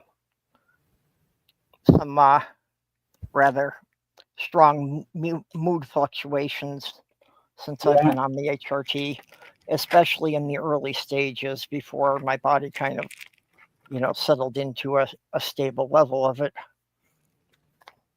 right. And I've had some, um, hormonal level difficulties as well.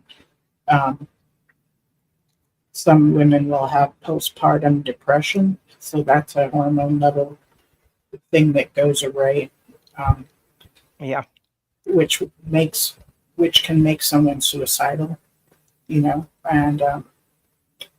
so when there's the hormonal change, that's a concern yeah. with males and females, Although I wouldn't want to really call this on a hormonal change because this seems like something that was planned out considerably in advance I saw that too. for the number of weapons they had and so forth. Yes. I have heard now that the mother has gone missing Oh, really? and yeah, is not cooperating with police. Oh, So interesting. I am guessing that the mother, feels that she may be held responsible to some level, perhaps at least for, helping them obtain the weapons or something. Right. Who knows? Yeah, And I don't really know what the case is there. anytime any child does anything wrong, the mothers. Well, I Nine haven't times heard out any of 10 mention. will be the one looked upon as Yep. I responsible. have not heard any mention in this at all of a father. I have when reading Okay. reading about when they were talking to them, Mhm. talking to the parents. They were talking to the parents outside of their residence, and as I was reading that, it stated that the father just kind of sat down and put his hands up against his head, like, holy, like, oh my God, So I did hear there was a father there. Okay, so the Whether father it's was still living the with bio them. father, I don't know if it's the bio father or stepfather. We don't know. Yeah, well, I've only heard them talking about the mother. I haven't heard them say anything about the father. Yeah, So and so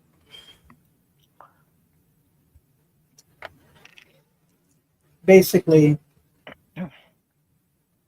what I want to bring out is that her time in that kind of environment with this group of people that glorified other past mass Yeah. shooters and the Nazi mindset. Which what was interesting is they interviewed someone that knew her as a child, mhm.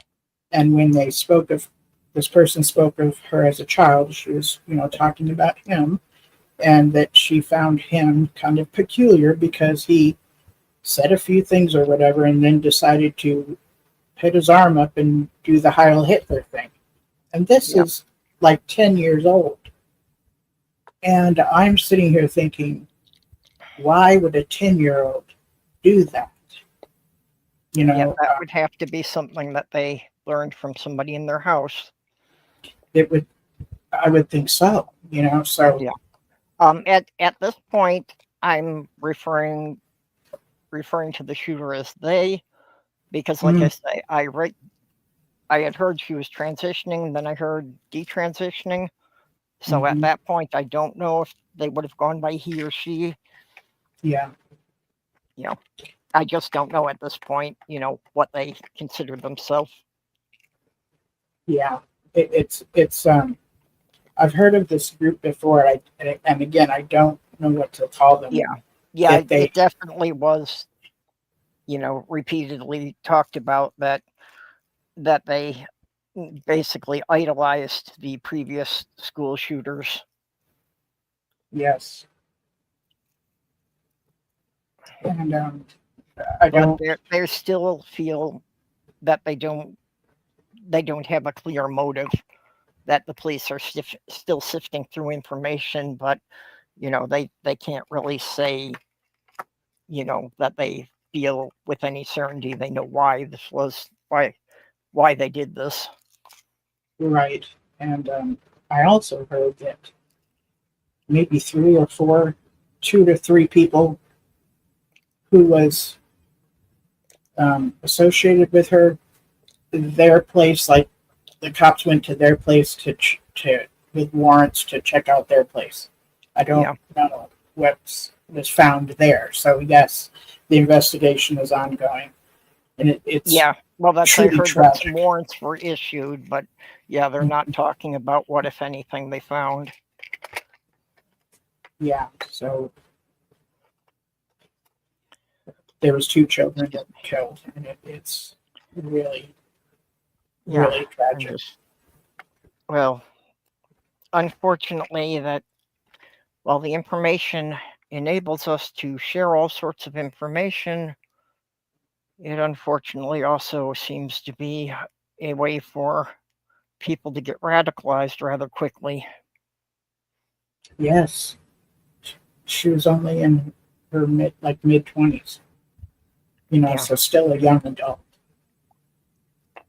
And so I'm really thankful that you're offering, because that's so amazing how you're saying that they blamed all these others. I didn't know that on trans people. Now it's finally the case. I did not know that. Wow. And regardless of who was responsible for that, one thing that it's gotten to the point that these shootings are so frequent and so common that it's like they're not even counting them anymore. So I went and looked it up, and we are still literally running more than one every day. You're kidding. We were only 240 days into this year, and this had been the 268th shooting. Oh my God. Yeah, so somewhere in the country. Mass shooting kind of thing? Yep. Yeah, well, a mass shooting, I think, is something when they consider it a mass shooting, I think, if more than 4 people or more than 6 people are shot. But that's just literally somewhere in the country. This happens every day now. And they're still always coming up with reasons for it about, who's responsible and if it's a mental health issue or whatever. And it's like, there's only one commonality between all this. The person always found it really easy to get guns. Yeah. Yeah. And I'm one of those people that believes that people, do have the right to own a gun and, protection and stuff, but stocking up machine guns is kind of cray-cray. This person had 4 guns, I believe. Yeah, well, and I'm not one to say that nobody should have a gun. I know that, people have various reasons for having them. Absolutely. And I would be fine with that, but it just astounds me that, there is more bureaucratic paperwork involved with driving a car than there is with buying a gun. Yes. And, and just, that's just not right. Granted, cars can also kill people, but yes. I don't see. I would think that, for somebody to have a gun, it's reasonable to expect them to, take a test to show that they know how to handle it safely, and to carry some insurance on it so that if somebody is shot with their gun, their medical expenses could be covered at least.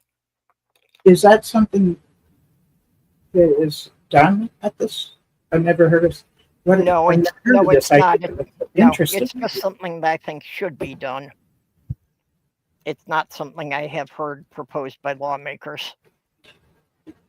That's a fascinating suggestion. I kind of Yeah, like that. that's just my personal take on it. So Dehydrated Nurse says,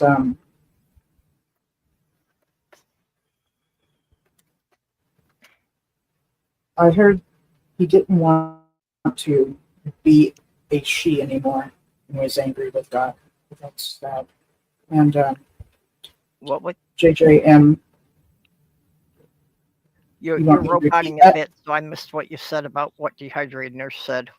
okay. I heard he didn't want to be a she anymore. Okay, And I see it. Yeah, on the Angry side. with God. Sure. Yeah. And JJM born in Pixie, which I might just start calling you Pixie on the as I read your comments. It doesn't matter what he identified as. Someone that does this has a lot of anger, rage build up. And Yeah. I would think feeling at the bottom with nothing left to lose. Dehydrated Nurse says he had a manifesto. That's correct. It was written in Russian. Isn't that Yeah. interesting?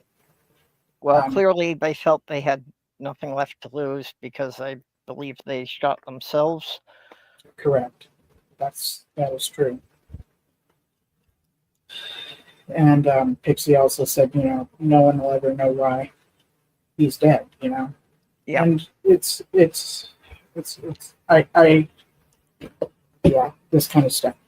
I think that and speaking of reasons to own one, there's portions of the U.S. that it's like hunting is just part of Yeah. their Well, the lifestyle.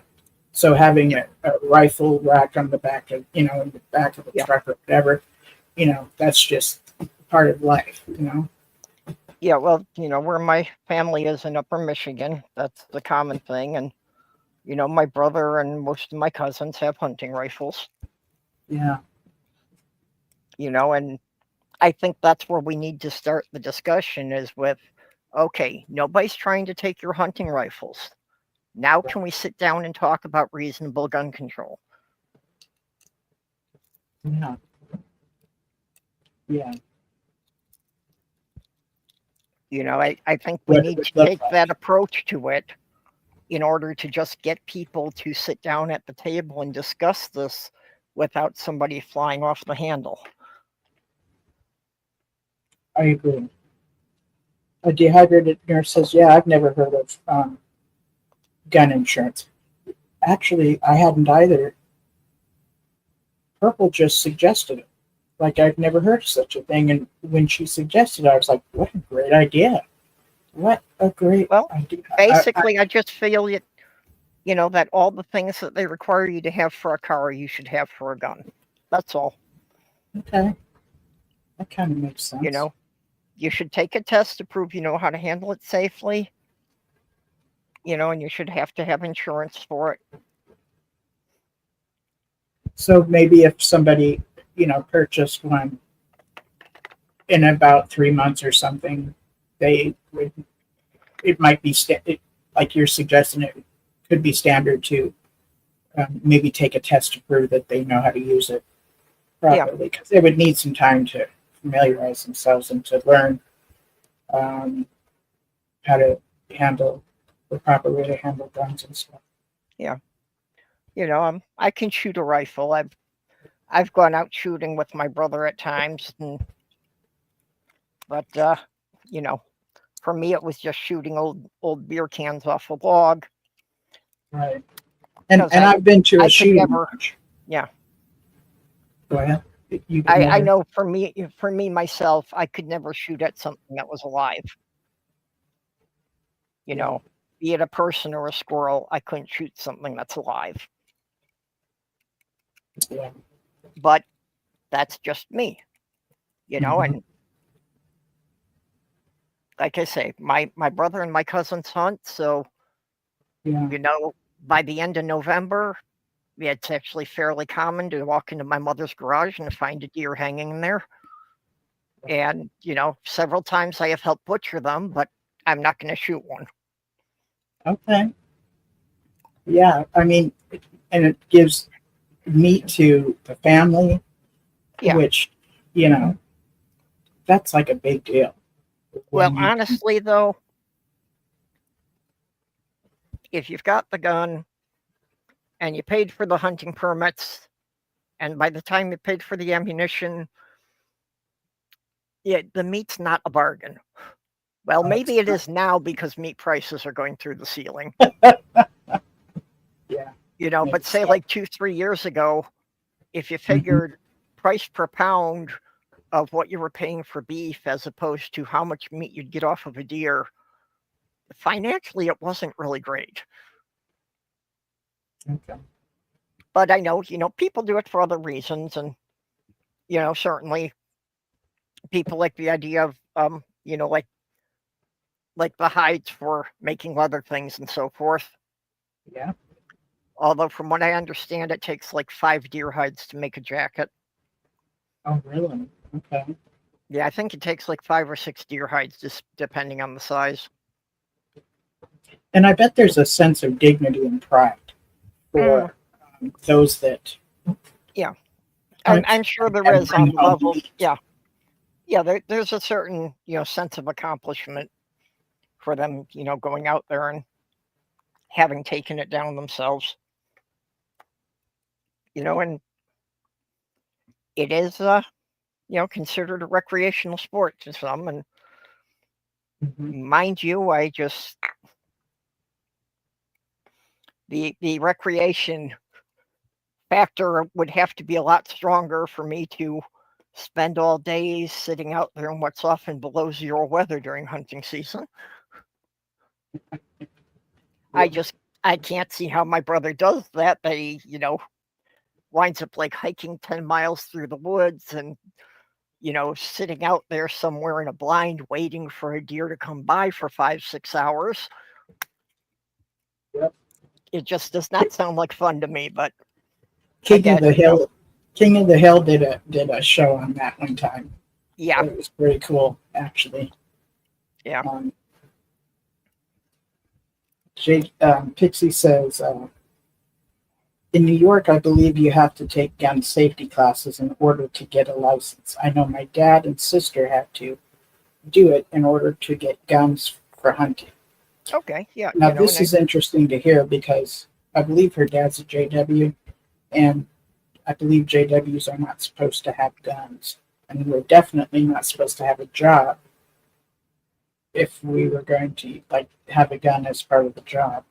oh, so they couldn't like, you know, be armed security of any sort. No, they're not supposed to get jobs like that. But see, Okay. as I'm thinking about it, Pixie's father owned a business, Mm-hmm. and it's smart for some business owners to, you know, if they get robbed Yep. or whatever. That I don't know. I'm just reading into that as a possibility. Well, I know like for convenience store owners in New York City, it's pretty much required because they get robbed so frequently. Okay. Debbie Moore says my daughter and her husband both have guns. Got licensed to even 1/5. Pixie says not all states have the same gun laws.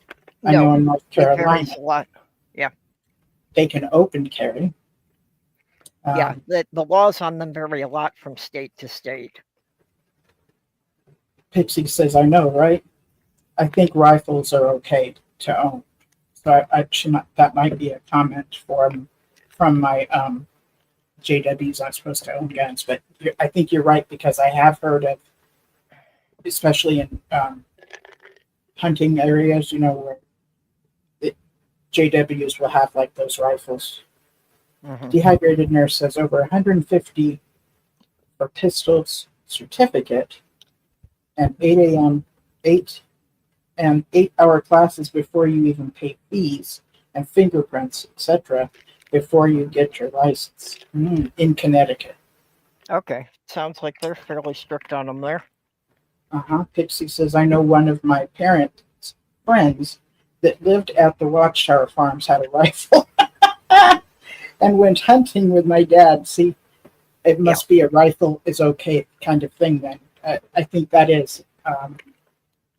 Well, for hunting. that's another situation that, if somebody is raising livestock on their property, I can see them having a gun, Mhm. just if wolves or something come after their livestock. I find That's that true. very reasonable. Debbie Moore says to conceal and carry took gun safety rules and had to buy gun insurance. Oh, There so is- you have gun insurance where you were, So or where you were at Debbie the time. Moore, there is something called gun insurance because Purple brought it up earlier, and I didn't. I know was if we led had- to understand that it was available, but it wasn't something people very Okay. often got. And it may be Okay. that it may only be available in certain states. Okay. Yeah, and we don't know exactly what it covers either, so that's interesting. Very fascinating. Well, that's all left up to the insurance companies because now you can't even buy homeowners insurance in Florida Why? because they're tired of paying off for the hurricanes. I guess you still can. I guess you still can from a couple of companies, but some of the biggest companies have stopped offering homeowners policies in Florida because they have paid out too much money from the hurricanes. Okay. Wow. That's sad. That's really sad. Yeah, we're not going to offer you an insurance policy if there's a chance you may actually wind up using it. Insurance is the only thing you buy hoping you'll never use. Yeah. So Pixie gave another comment. My dad kept his rifle for him. I don't believe that they were allowed to keep the gun at Watchtower Farms. And it's probably the same at the headquarters in Warwick. Yeah, I would think so too. That actually makes sense. Yeah. Well, I know that's an odd thing with some Amish communities that they have interpreted as that they're not allowed to own equipment with motors, but they can use it as long as it doesn't belong to them. Oh, that's fascinating. Okay. So some of them get around the thing of not driving a car by buying a car for their 16-year-old who can get a license, but is not yet considered an adult member of the community, so they're not under those laws. Okay, that's very fascinating. And yeah, I heard about that from somebody who grew up in one of those communities. Grew up in an Amish community in Pennsylvania. Okay. So it is funny how, with all these different religious groups they're trying so hard to follow their scripture, but managing to find loopholes around it because they want to, deal with things that were not explicitly mentioned and things that were invented long after the scripture was written. Yeah. It's difficult. Yeah. Very difficult.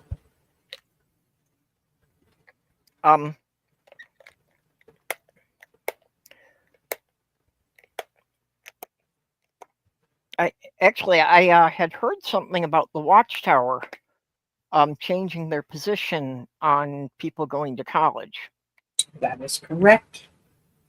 Okay. Yes. I know you had talked about that a lot, that they had strongly discouraged people going to college. Yes.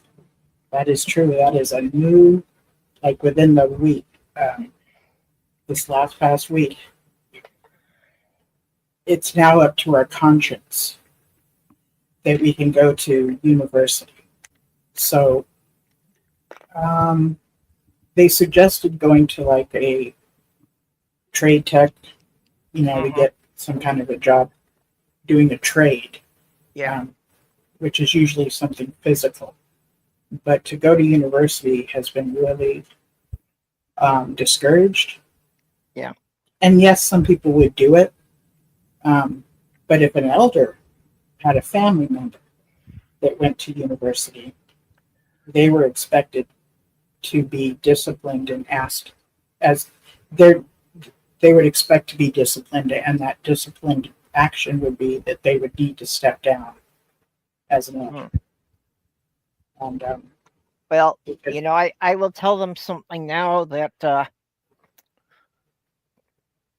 when it comes to conscience versus earnings, not too many people are bothered by their conscience anymore.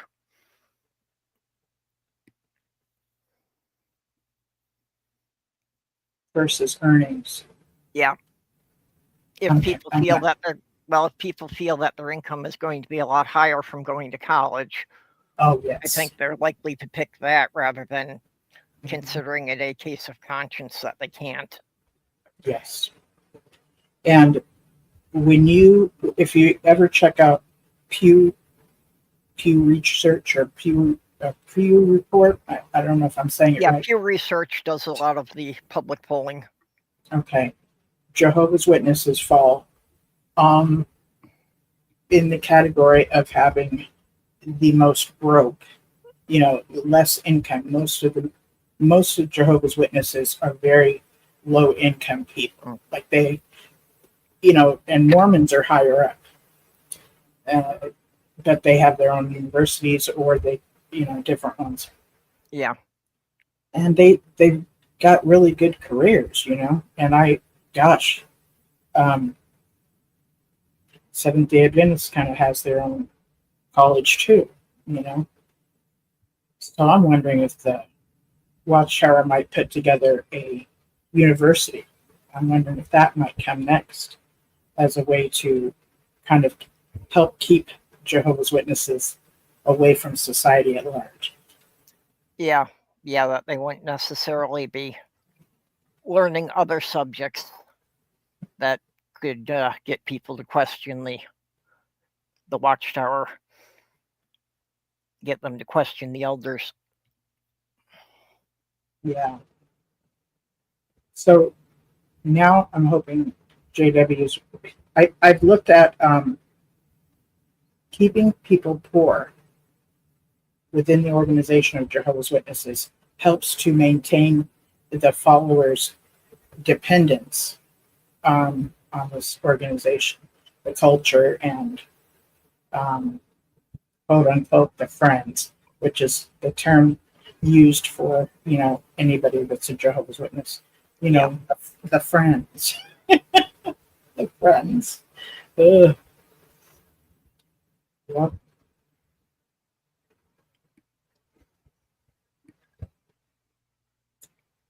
Yeah, these mass shootings.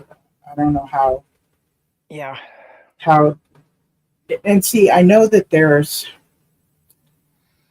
the government has a way of keeping their eye out on people that are kind of wayward and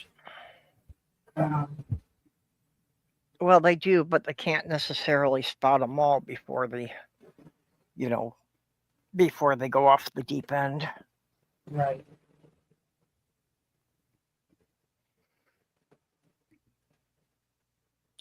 I think that if I remember correctly, Google this.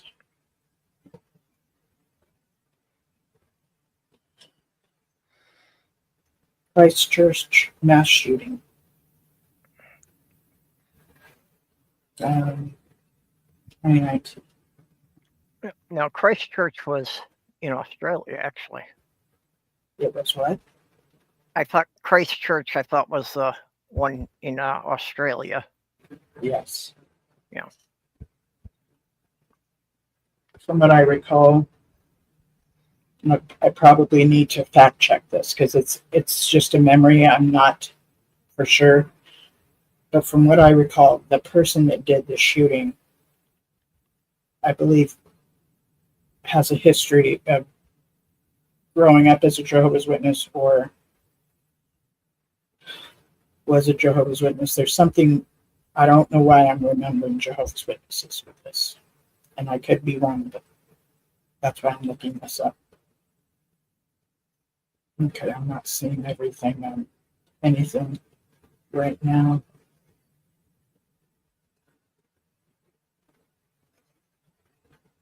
I'm going to have to double check on this later. Yeah, I don't know why I'm thinking Jehovah's Witness with this particular shooting. Does anybody that's listening to this recall anything with the mass shooting in New Zealand, Christchurch, with the person? Yeah. Had anything to do with? Well, and over there it was very shocking because, not a lot of people have guns over there. That's true.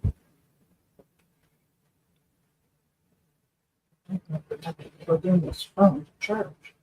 Still.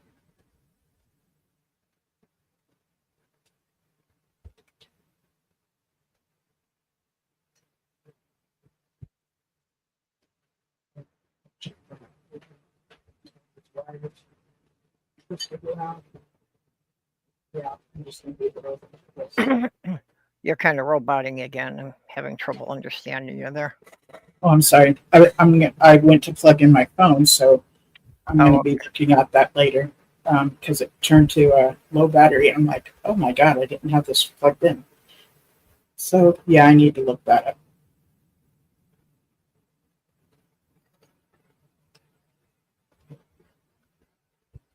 Okay. I did quickly look up a piece, and yeah, it says that that the searches conducted with the warrants have generated over 250 new pieces of evidence that the police are sifting through. With this this The latest Minneapolis shooting. Okay. Wow. Interesting. Okay. I wonder how the mothers. Okay, and they are referring to the father's home, so I take that to mean that the father and mother did not live in the same house. Okay. That's, just what I'm taking from reading this. I'm not certain about that.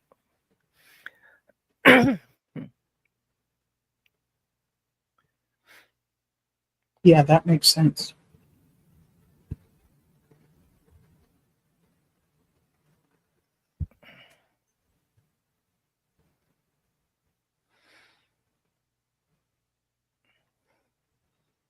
I thought I brought me a yogurt over here and I should have made it. I'm sitting here going, I need something to eat. Minneapolis Police Chief Brian O'Hara. Could you get a more Irish name? Go on.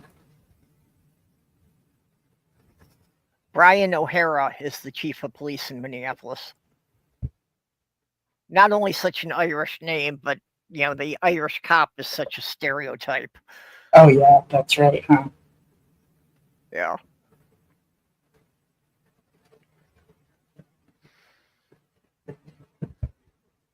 I'm going to step away because I need to get me a yogurt. And I can't find the one I set out here, so I'll be right back, okay? Yep. Thank you. Woodburg. Okay, so what's everybody in chat saying here?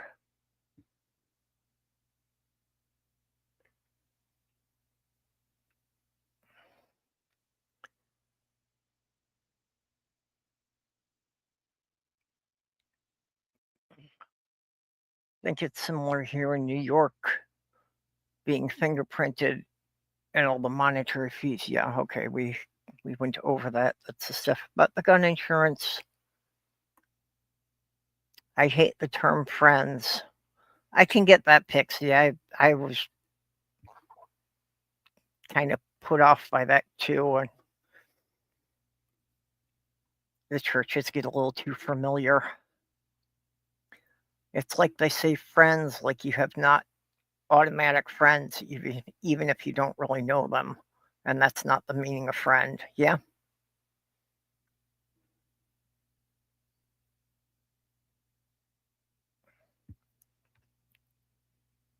And Debbie,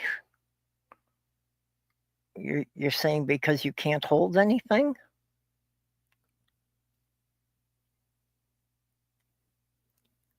I don't quite get what you mean there.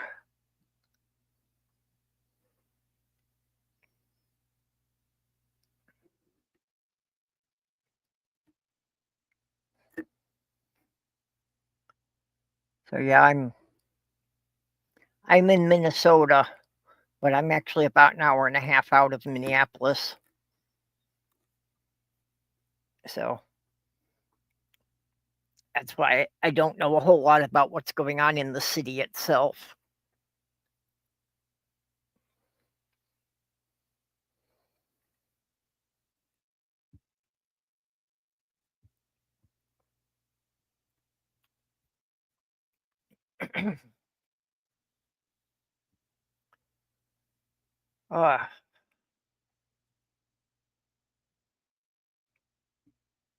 I'm not good at monologuing either.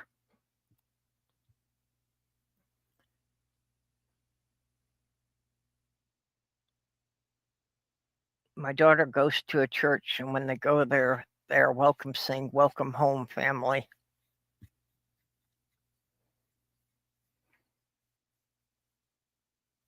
Okay, good night, Debbie.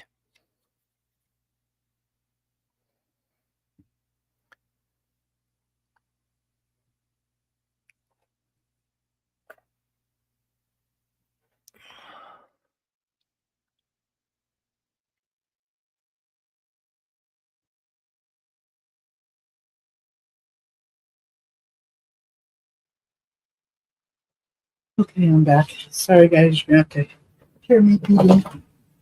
I didn't find yogurt, but I found cottage cheese and peaches. Okay. You got yourself something to snack on. Yeah, Something reasonably healthy. thank you. You're gonna go to sleep now, Debbie? Good night. Thanks for coming in here.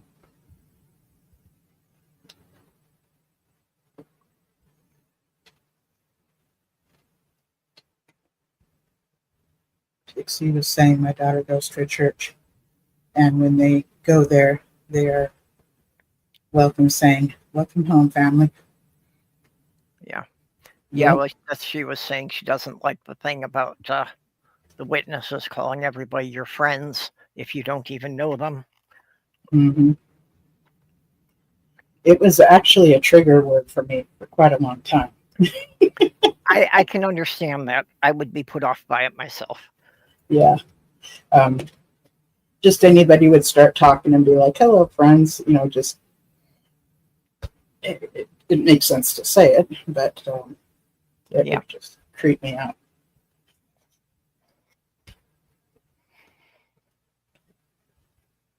Yeah.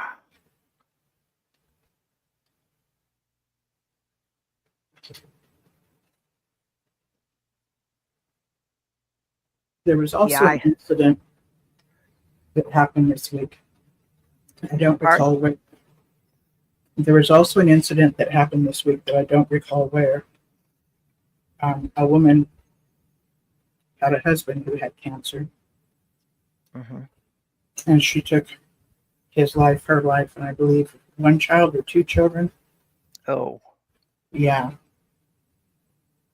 Okay, I can see if he had an incurable cancer, that he may have wanted to die, but why the children? I guess something like she thought that she couldn't raise them alone or something. I don't know. I'm not sure. Well, I can understand that though, just at the end, that's with Sloth Girl, my companion who died last year of cancer.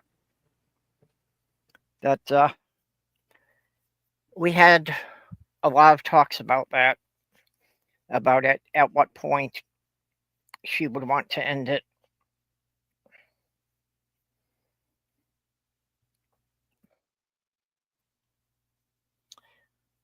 And that Is a that certain she had a certain set of circumstances outlined that, if she wasn't able to speak and all of these circumstances were met, she would really want it to be over. yeah? Is assisting someone in that legal where you're at? Okay. No, Sometimes people will relocate just for that, yeah. And it is another issue that, yeah, I would be, willing to fight and protest for. That I Mhm. believe in, people being allowed the death with dignity. Mm-hmm. Because, if you that's, feel that you can't live your life, or, you're in constant pain and can't enjoy anything anymore, yeah, I can see deciding that it's not worth continuing. yeah. I mean, it sounds gory and everything, but I get that. I totally hear you. Yeah. And there are some places, I believe Oregon is one of them, but I don't know for sure. Oregon or Washington, where it is legal to do that.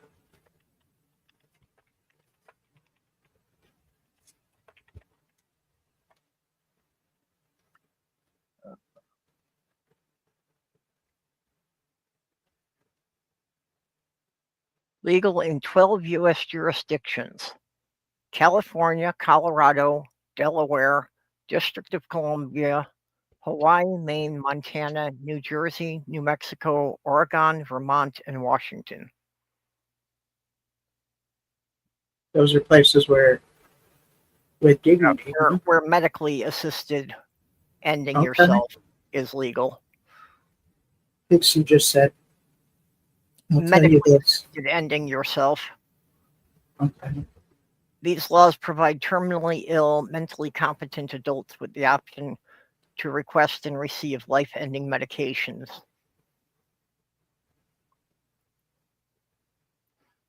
So yeah, basically that's places that will allow a doctor to give someone a lethal overdose of painkillers. Okay.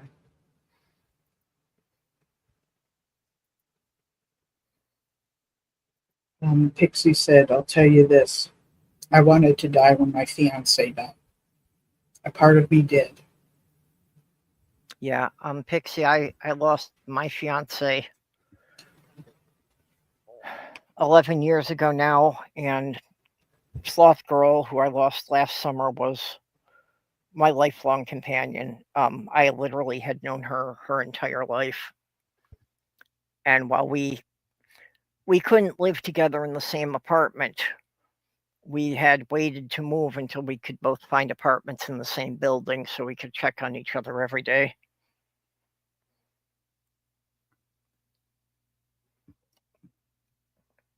And Debbie Moore says it's legal in Canada.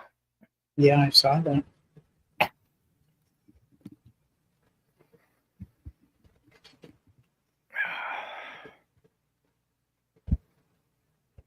Yeah, and I was one of the silly things kind of hit me again today, because when Sloth Girl died, I had taken in her cat, and I her remember cat, that. yeah, her cat died a bit over a month ago now. Oh my goodness. Wow. And that's, yeah. It's like still having a bit of her with you Yeah, it while was. the cat was alive. Yeah. So it was just one of those silly things that her cat always liked, and just realizing that there wasn't any point in getting it anymore.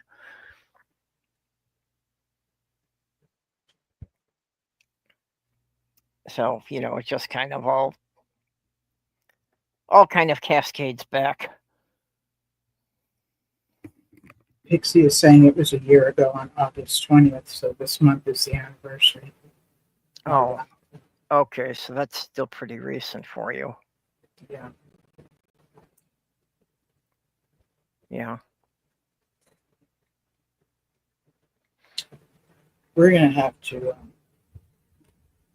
turn this stuff around pretty soon. Yeah. I've got like about 3 more bites of this, and then I'm thinking we're going to have to, because, I mean, I think the stuff we're talking about is important. I just don't Yeah. want to end on it. Yeah. Well, it was also real difficult for me that last summer when Sloth Girl died, it was within 5 weeks we lost 3 people in our community. Remember that too. And one of them was a woman who I considered one of my mentors,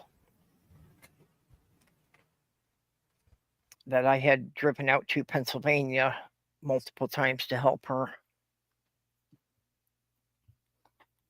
Yeah, don't worry about Pixie. It's the burden of the loss is a little easier to bear if you can share it. Yeah, grieving does suck. Yeah. But at the same time, sometimes it's like out of the blue.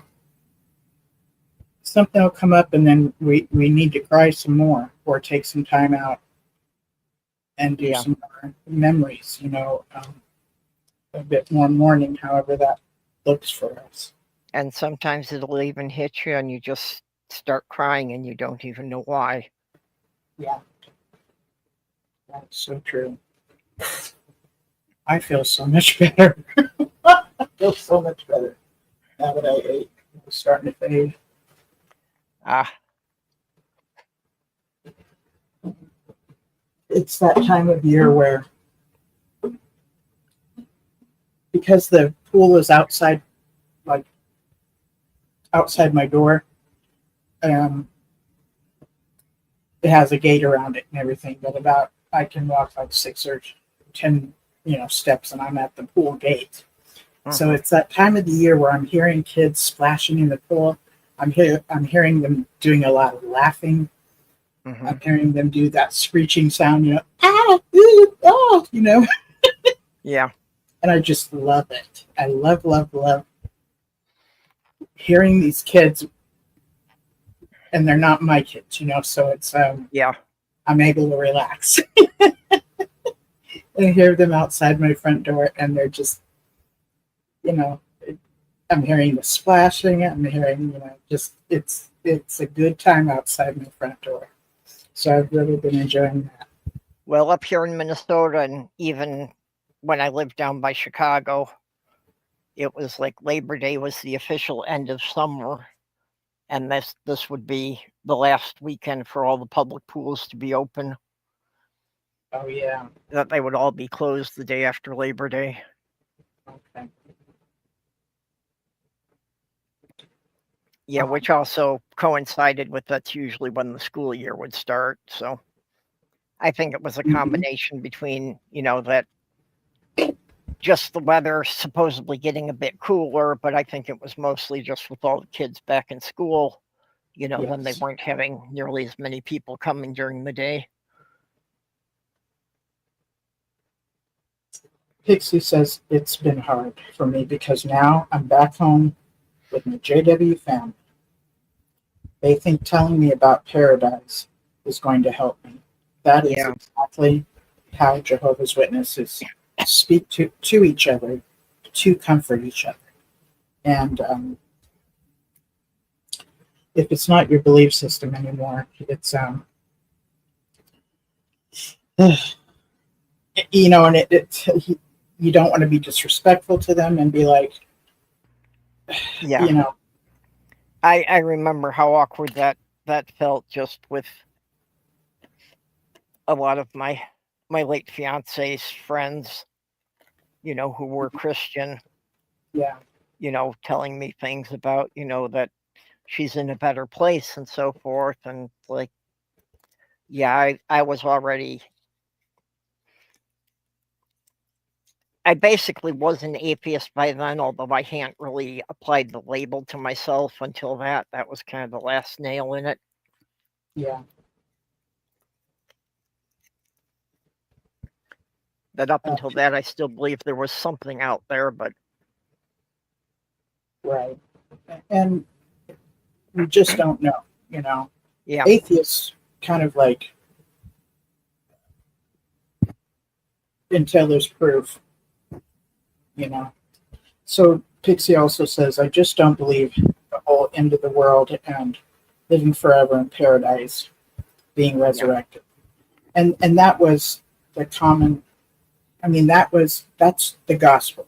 That's JW gospel right there.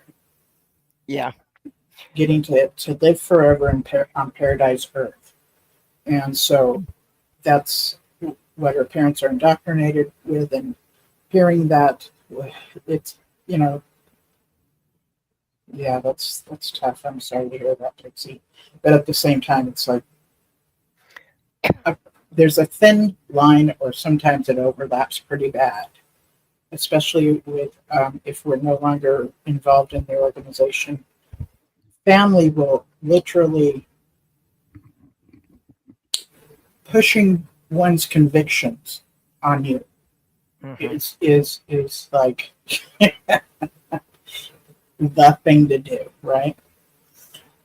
So I really can't talk to them, tell them how I feel. So I really don't have any support from them.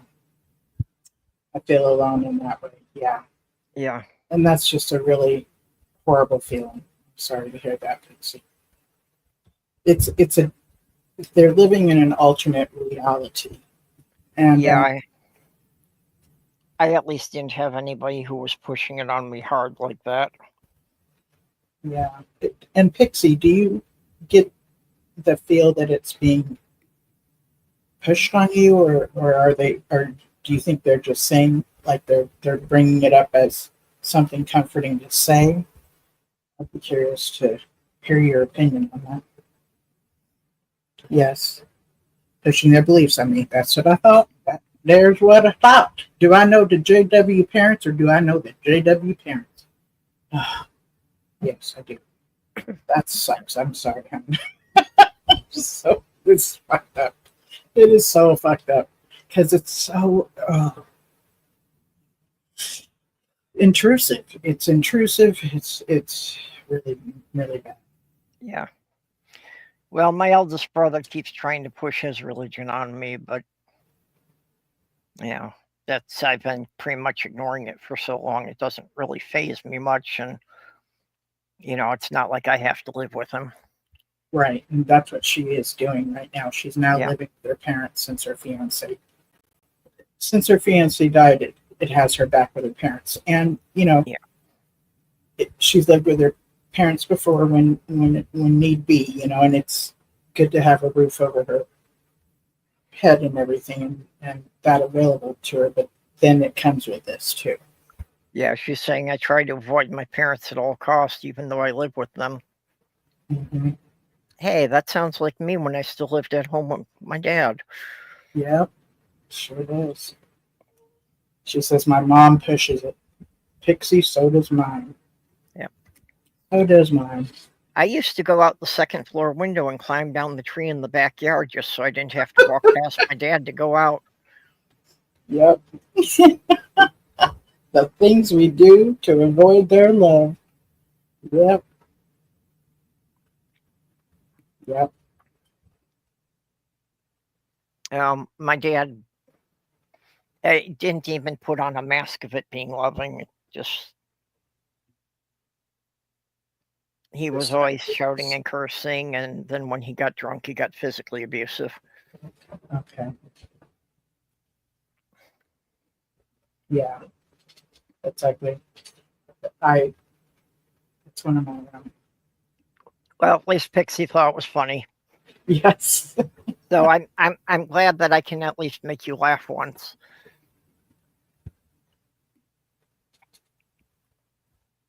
I spend most of my time with my JW sister. She doesn't push it. Awesome. That is Ah. awesome. And it's good to hear you're spending time with your sister too. Yeah, it's good you have someone in the family that you can just spend time with and the religion doesn't become a major thing between you. This whole setting boundaries thing with JW mothers, I'm telling you, Mm-hmm.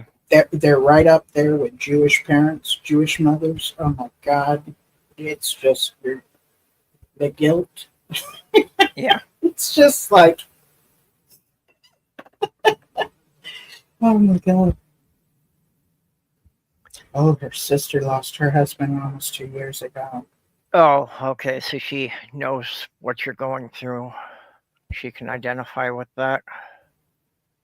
I think she was with her fiance for quite a few years, too. Pixie, how long were you with your fiance, living with your fiance? My sister has been helping me get back on my feet. Oh, that's good. She takes me to my therapy appointments. Oh, I'm really glad to hear. I'm glad to hear you're going to therapy. Well, I'm glad you have somebody who's supportive. Yes. Oh, her husband was not a JW. Okay. Yeah, I had lived with my late fiance for 5 years when she died. Actually, it was just a couple months short of our 5th anniversary together. Okay, and Pixie says I was with him for 15 years. Oh, okay. Yeah. Wow. Yeah. My last partner, I was with her off and on for 13 years or so. And we don't even speak today, which, I never wanted it that way, but it's turned out that way. And I'm just like leaving it that way because Yeah. I don't want to rock the boat. You know what I mean? Yeah. It's like, Well, if I have a birthday, she says happy birthday. If she has a birthday, I say happy birthday on Facebook. But we're not communicating. But we're also not fighting, or having bad words amongst each other, which is good. Well, my ex I had lived with for 12 years and helped raise her kids. But after she broke up, she rather went out of her way to demonize me to everyone we knew. So Yeah, I don't even get to talk to the kids anymore. that's so Which horrible. they're all adults now. Yeah, that's really horrible. But Yeah. you know what, though? They remember. And once they get into their 20s, once they become adults, they get busy. Yeah. Just doing life, Well, the oldest one is now in her 40s. Oh, okay. My oldest is 40. That's right. You and I are the same age. Yeah. Mm-hmm. Yeah, and that's kind of how I feel about my relationship with my ex was that once the kids had grown old enough to take care of themselves, I had outlived my usefulness, so she booted me out. It's a sick feeling when you just look at it and go, yeah, I've been used. Yeah.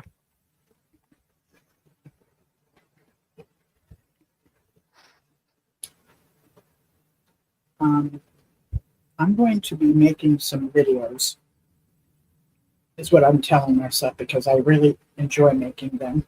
Okay. And I haven't been. Basically, I just haven't been. But I'm wanting to. Subjects in mind? Are you writing scripts?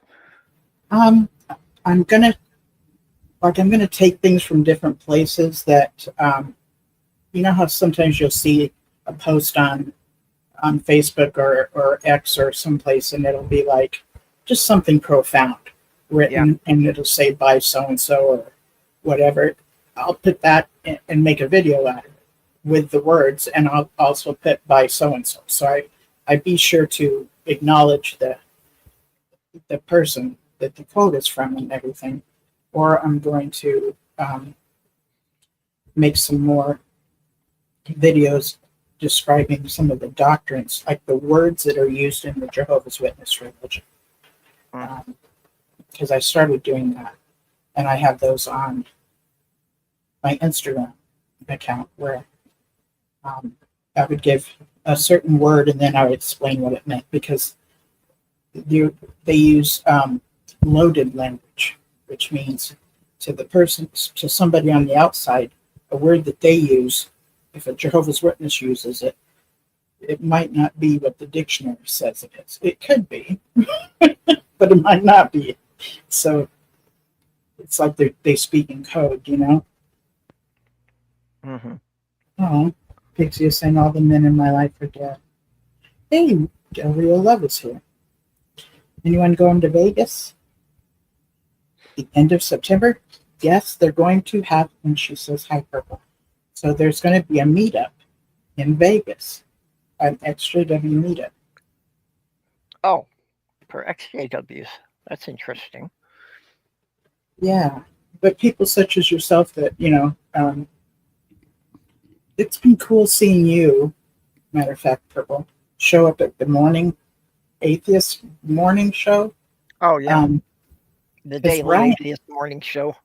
Yes. Yep. Ryan is on that, and she's somebody from our Jehovah's Witness community. I knew she was an XJW. I didn't know if she was someone you knew. Yeah. When she first showed up on the scene, I'm like, oh my God, girl, you were like the Carol Burnett of the XJW community. And she was like, oh, that is so sweet. Oh, Del Rio's like, I can't wait. I'm so excited. Cool. And I just can't hide it. I'm about to lose control, and I think I like it. Ooh-wee. I got to meet Chris Mallard in July when I went down for the Ark Encounter protest. Yes. And when I heard, what's her name, Grandma? Godless Granny? Godless Granny talk about how she met you. I was so jealous. I'm telling you, I was jealous because I hope to meet you someday. I need to read this. Pixie says, it's crazy. Both my sons' fathers are dead. One died 20 years ago and the other died 2 years ago. And 2 former boyfriends that died. One last summer in July and the other this past April. Wow. Okay. So it was that comment before she said all of them are dead. Yeah. Del Rio says, LOL, I love you, Pasta Babe. I was thinking one of these days, we're just doing some karaoke on here. I don't know how it'll turn out, but I'm just going to do it. I'm going to sing because I love to sing. I love to sing karaoke. And Sloth Girl used to love to do karaoke, and where we lived in Michigan, she had become something of a local celebrity. Right? She was like one of only 3 people in the county who could actually sing. Oh, wow. Okay. Yeah, see, I don't have a car. Yeah. By the way, I don't have a car, so if y'all know anybody who has a car, I'm in Southern California, and if somebody has a decent used car, I'm interested, and I can pay $100 a month. So I just keep saying I'm going to put it out there. Somebody's going to tell somebody, and I'll get to, make payments on a car. So being that I don't have a car, I don't go out any karaoke anymore. But I do have someone that comes and helps me, assists me and stuff with stuff, and she is willing to take me out to do karaoke. Which she was gone for a while, for a couple of months, because she moved to, I forget where it was. Her boyfriend proposed to her, and I'm like, I was all happy for her and everything, and then I was like, but I hate to see you go because I really liked her. Like, she's just a really good person, and she's good to me, and when you have someone assist you when you're disabled, it's I just trust her, and that's just such a relief. Yeah. And she's taken me out to karaoke to the gay bar, and she loves going there. Pixie says, I haven't done any karaoke in about 3 or 4 years. I used to love karaoke. I know, huh? I can't really do karaoke because, it would have to be a song that I absolutely know by heart. Because with the words scrolling on the screen and my dyslexia, I can't read them while they're moving. Okay, yeah. There you go. Yeah, it would be do you feel like you can like sing on key when you start singing? Or I do you might think start on key, but I'll probably go through 5 different keys in the course of a song. Okay. This is the thing about karaoke. Yeah. It doesn't matter if somebody is on key or off key. Everybody claps, no matter what. Well, because if somebody has the nerve to get up there and sing a song, they deserve to be, I thought that I should practice some Beatles songs because while my singing is atrocious, I think I could manage to carry their accent through a full song. Okay. And I remember, I think I could copy Ringo's accent for a full song. okay. And that probably fits because you'll notice they never let Ringo sing either. There's I used to be able to go to these different places, these different bars. Like Pixie's I'm just too old to hang out at the bars. But in my opinion, I have no business to be at a bar unless there's karaoke. Or I'm watching a live band. Otherwise I just I don't drink. I'm not there to pick up on people or be taken home. So yeah, I would do it for Sloth Girl, fairly regularly just to drive her in that. But I hate bars because, again, with my autism, they're too loud. Flashing lights, all that kind of stuff is just way too much sensory overload for me. Yeah, I totally hear you. And I've gotten more sensitive over the years with my autism as well. Pixie says I sing a variety of country and classic rock. Right on. There's sounds like my type of music. Yeah, right. There's an app on Google Play called Smule, SMUL, I think E, and it's a free app that has songs on there. You can use headphones and listen to the music and sing into the headphones, and it records you. So you could do it, I don't know, 3 or 4 or 15, 17 times till you feel like you like the way it sounds. And you can have a few recordings. Well, go ahead. I was thinking that, I could get away with singing on my channel because I would do it so badly that the original artist would never recognize it was their song. Oh my gosh. That's too funny. It's a thing that it's one of those things if you like to do it or not.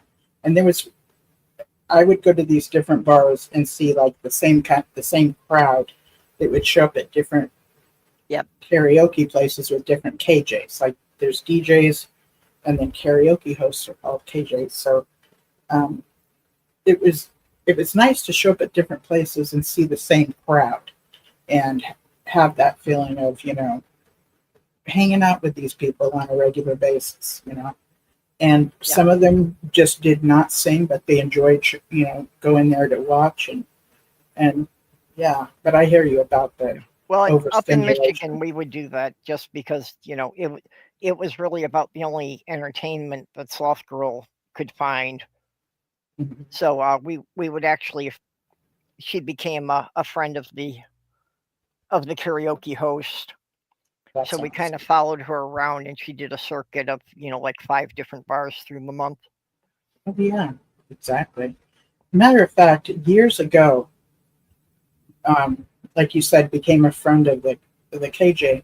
So I found this one sports bar, the sports bar, and the KJ was Stan the man, and he hosted karaoke, and my kids were little, and this was a fun sports bar to go to, and it was like on Saturdays or Sundays, I forget which one, and if the kitchen closed at a certain time, then it was only a bar. So once the kitchen closed, then it was time for me to leave with the kids, Yep. So we had a good amount of time showing up someplace, and that place we went to was like a pizza joint, and it had like a game room where you could go. Yep. They could go in there and play some video games and stuff.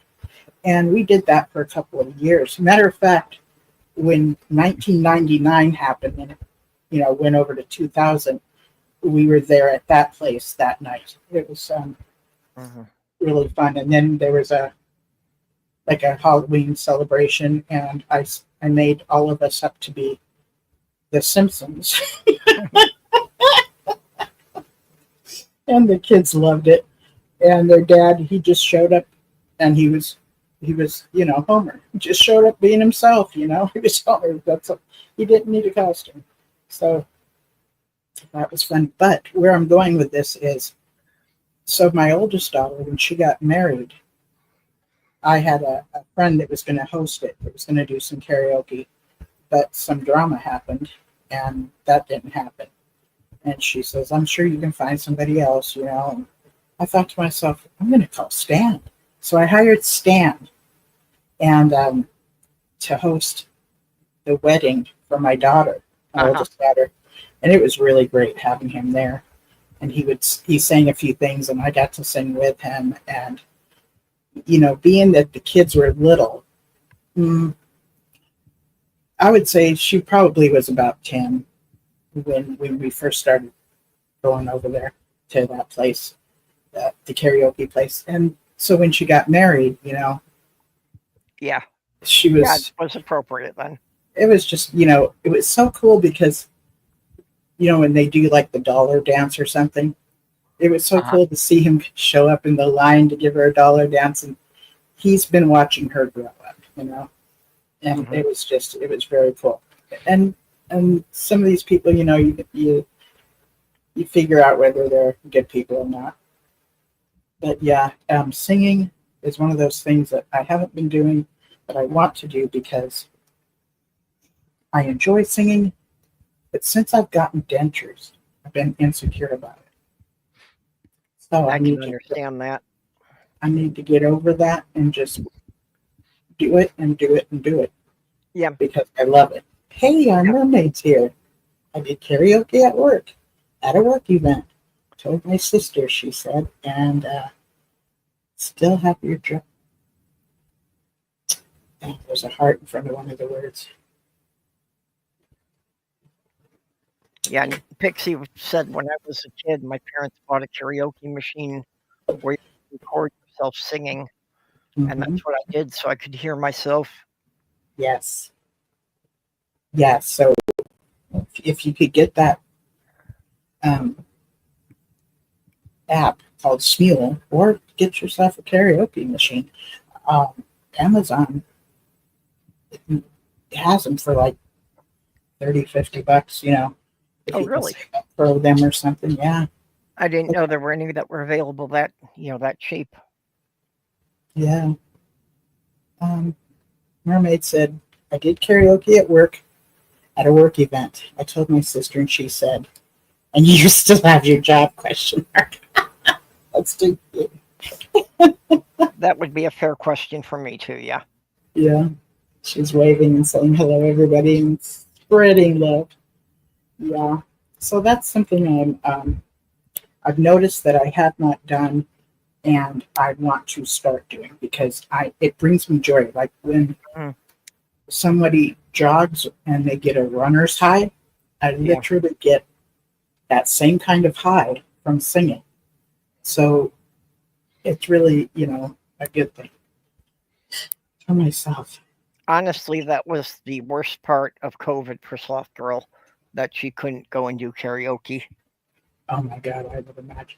Okay, yes. You know, well, that was literally her time to shine.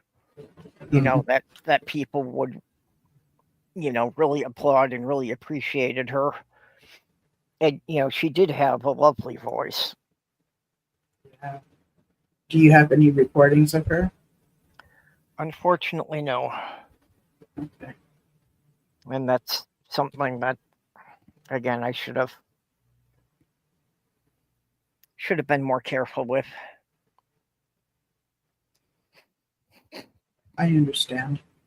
I should have made sure I got some of those, but you know, then after COVID was done, shortly after that, she had her first cancer surgery, and you know, then she just didn't sing after that.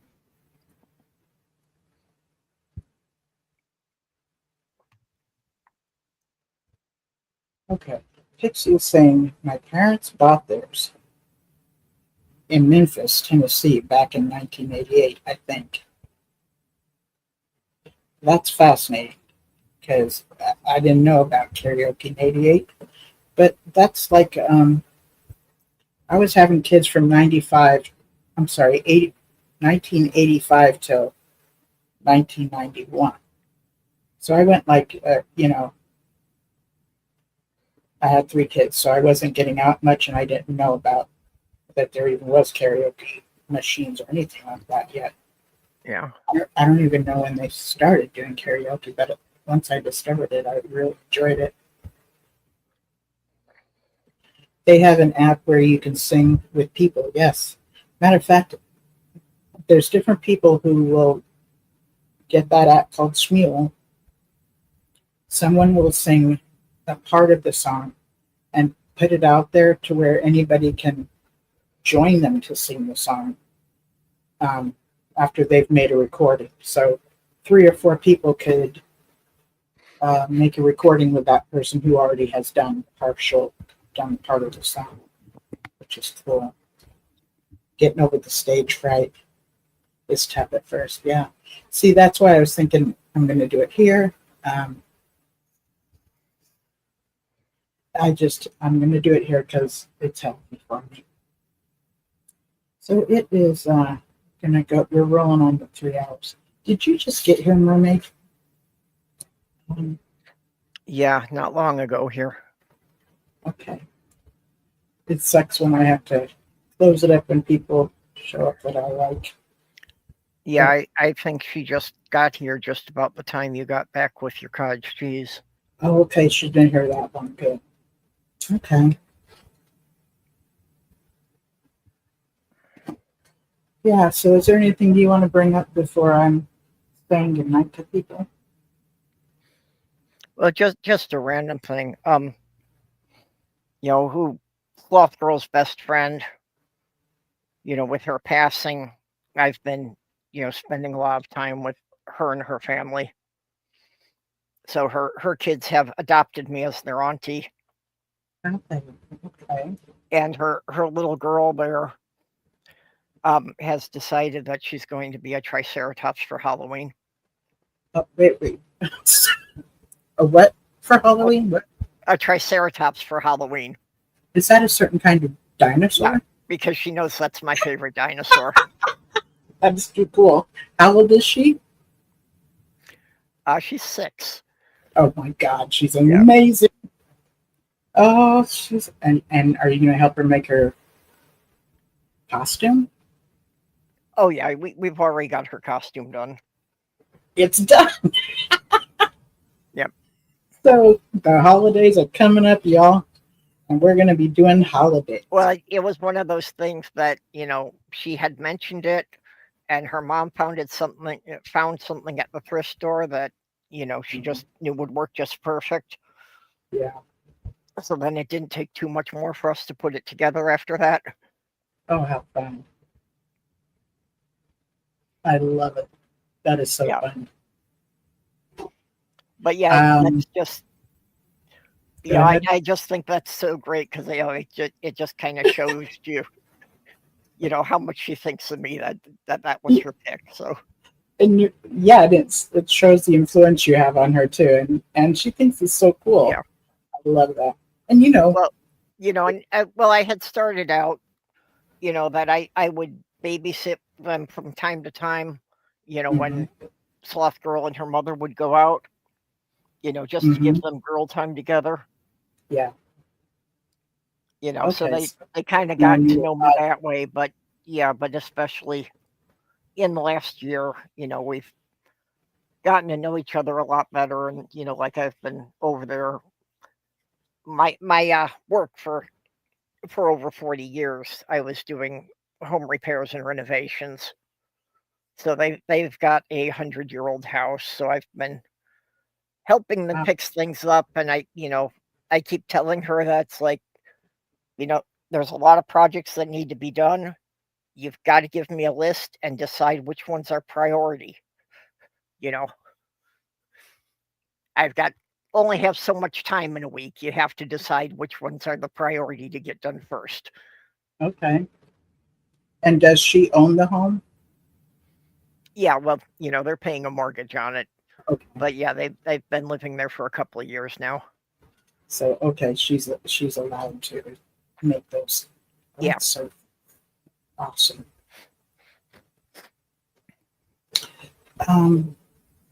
You know, and her husband is one of those that, you know, he's good with using tools, but I think mostly he doesn't really have the self-confidence to take on a project himself. Okay.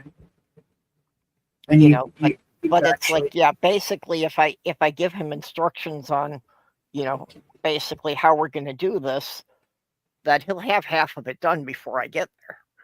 oh, that's very cool. So it's not just you doing it. Okay. No, yeah. Oh, so he's going to be able to take some pride in doing this as well. Yeah. That's very cool. That is really cool. I'm glad to hear that. Mermaid see here. saying I've been busy organizing my basement and doll room so I can make more videos. She left me a message. Okay. She's like, I think if I remember this right, she found a Barbie that's going to represent me, I think. Okay. Because she has Barbies like that she'll say is certain people in the community. I think it's so cool. Pixie says, we had gone to Graceland, and at the Elvis Museum, they had where you could record yourself singing for a fee, and you could buy the machine. It was only $100. Okay. Yeah. Okay. Well, Okay. That makes she's sense. saying to her trip back in 1988 there. Yeah, now that does line up. Yes, that makes perfect sense. Thank you for spelling that out for me. And Grove says, good night, all. Yeah, Pixie, her mother has decided to be Princess Elsa. Okay. Yeah, so we're working on a Frozen costume for her mother. That's going to be cool. I remember one year I was the devil with the blue dress on. Yes, I was. Another Halloween, I was Tina Turner. Yep. I know, I'm right. But when I got done, I had a mini skirt on and I had the kind of hose that was like black hose, but it was still see-through. And I used darker makeup and stuff. And one of my friends was like, he could not take his eyes off of me. Not because I was so gorgeous, but just because I really played it off. I really looked like Tina Turner. It was a blast. Yeah, our last Halloween when we were in Michigan, Sloth Girl braided my hair and I cut out a cardboard guitar and I went as Willie Nelson. Right on. And we went to a Halloween karaoke night at a bar there. Right on. And That's so cool. well, I was definitely the crowd favorite that everybody was saying that I should have won, but it was a small town, so of course the prize went to the judge's cousin. Yeah, that stuff happens. Yeah. Yeah, but I was definitely the crowd favorite there. Yeah. At a karaoke night, I ended up winning one night, and it was one of those things where they point at you, and whoever's screaming, whoever gets the loudest applause wins. Yeah. And that night, I was a one night stand. I had like cardboard over my shoulders, and the top of my head was a Yep. lampshade, and those push up, like those little lights Yep. that you push on that'll turn on. I had that in the lampshade, and on the table was just cardboard, but I put a kind of a tableclothy thing over it. So on the lampstand, I had like earrings and Yeah. I can picture it. you can picture it, right? Yeah. The female underwear and the male underwear, and then Yep. an ashtray, and just stuff that the side table would look like for a one night stand. And I won, and it was very fun. Yep. That was a fun night. Well, many years ago, I won for one costume that I had this heavy black cloak, that just hung all the way down to my ankles, Mm-hmm. and I cut a pumpkin from the bottom and carved it out, Oh wow! so that I could actually put it over my head, so Oh, I yeah? was just the headless horseman, Oh wow! That's and fun. I won second place in a bar costume contest with that one in Minneapolis. Oh, how fun! Thank you, girl. Trixie says I used to have fun dressing up my kids for Halloween. One year, I stayed up all night making a dog costume for my son. Yep. Yep. Mermaid said I went as a gypsy once, and my bald-headed boyfriend was my crystal ball. That's Okay, funny. that's funny. That's a really cool boyfriend right there. That is so funny. And Gross says you have a great voice, Linda. Yes, thank you so much, bro. I appreciate that. Well, I haven't So- heard you sing yet. Okay. I really, really love to sing. So Yep. I have a couple of songs on this channel, Mhm. but I'll send you one. I'll send you Okay. one through X. Yeah, that's the same time I went as Willie Nelson.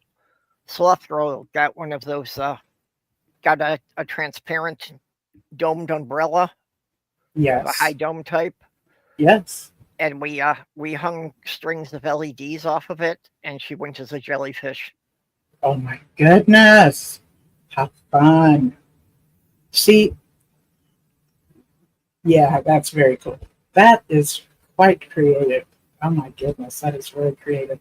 So some of us, after we leave the we didn't do holidays at all when we were in that organization. And Yeah.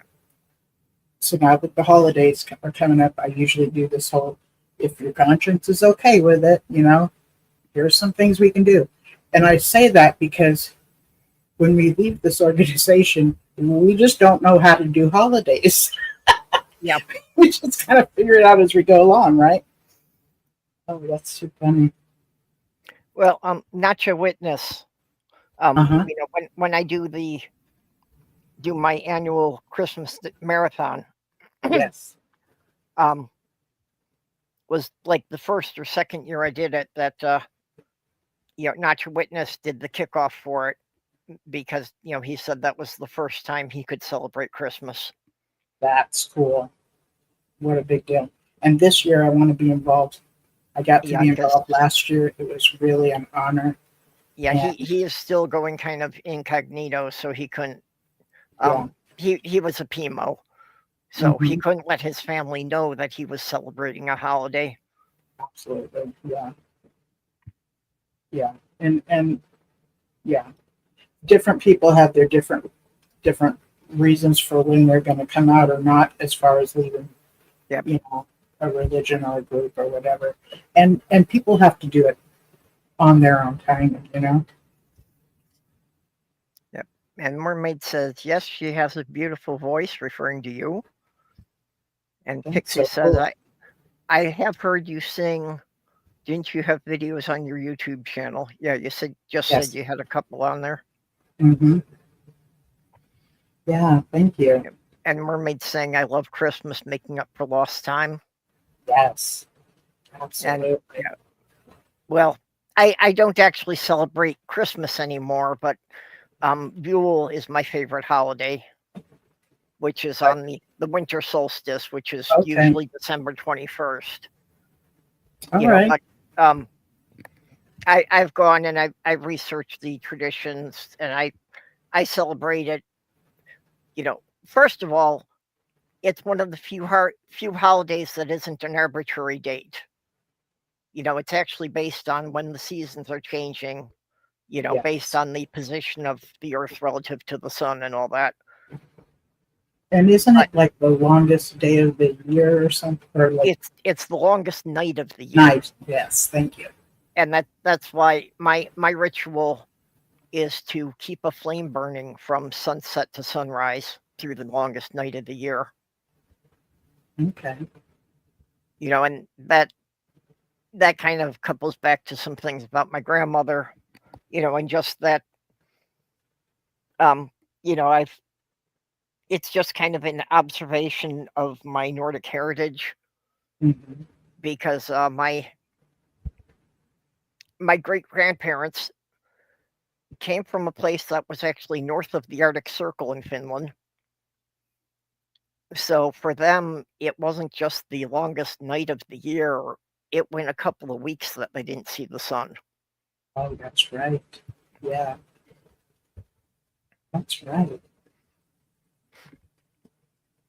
You know, so I just kind of thinking about what it must have been like to be living without seeing the sun for a couple of weeks, you know, when they didn't have electric lights or anything, when all they had were candles. That is kind of interesting. Yeah. Yeah, so that's basically what my whole observance of the Yule is about. Right on. Burrow says, I want to hear you at a karaoke. She wants to hear me do karaoke. Thank you for the confirmation. That makes me want to do it even more. Pixie says, I felt so awkward doing holidays when I first left. Yes. Definitely. Yeah. Thank you for you guys' this encouragement. I appreciate that. So I'm going to say goodnight. Okay. And I'm looking forward to being back here next weekend. Okay. We will see you next week. We'll see what we're going to talk about next weekend. I appreciate all of you that showed up here in the chat and joined me here on my live stream here. I appreciate that. Yep. And I appreciate anybody who's listening to this later on or listening to it now and just, you know, kind of kicking it. Thank you very much. This is really a highlight of my week. And I just want you all to know how much I appreciate you and how much this cyber meetup means to me for us to be able to get together. I always look forward to it. I love that you show up here. Yeah. And I'm sorry that I was an hour late tonight, but that was again with Sloth Girl's friend and her family that I was mentioning earlier, that I was over there quite late. Okay, no worries. I was wondering if you were going to show up or not, but you know, either way would have been fine with me. And no, not a problem, sweetheart. Not a problem. And well, no, you had mentioned that you wanted to talk about the events in Minneapolis, so I really especially wanted to be here tonight. Good. But you know, I look forward to it every week. And I love what you have to offer. So anybody that doesn't know, Purple here grew up in what we would consider a family cult. Just the toxicity of what she grew up in. Well, and especially when you talk about the love bombing, that's just my family all over. That yeah, the love bombing and the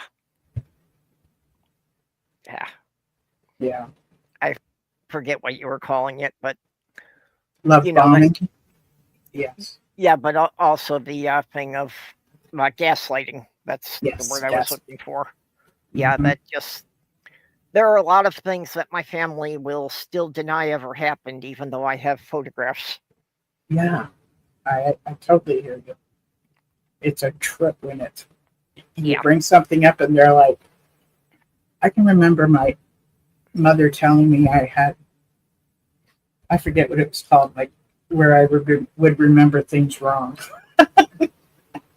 I forget the word for it. Well, way back when I was a teenager, I started testing them. So I made up a couple of bits of family lore. Okay. And to this day, when these stories come up, I'll have a couple of my siblings claim that they remember it and that they were there at the time when I know it's a story I made up. Oh, wow. Do they know So it's a story you made up? apparently not, because they insist they were there when it happened. Oh, that's fascinating. So I wonder if just having heard the story retold so many times over the years, they've come to believe it was real. That's a thing. That is a thing. Yeah. Yes. And it's actually, when I start this show off saying that I'm your favorite apostate, I tell you over and over again, it's a form of brainwashing that over and over again, Yeah. it gets it in people's memory. And it's, a form of memorization. And every so often I'll be someplace else, in a chat or something. And Big Mac does it often. He'll be like, "You're my favorite apostate." And I'm like, "Oh." I think it's so freaking cool. Yep. Mm. Okay, well, you were trying to sign off, and I'm getting you onto a new topic already. All right. I will talk with you guys next week. Okay, see you all next weekend. Bye-bye. Good night, everybody. Good night.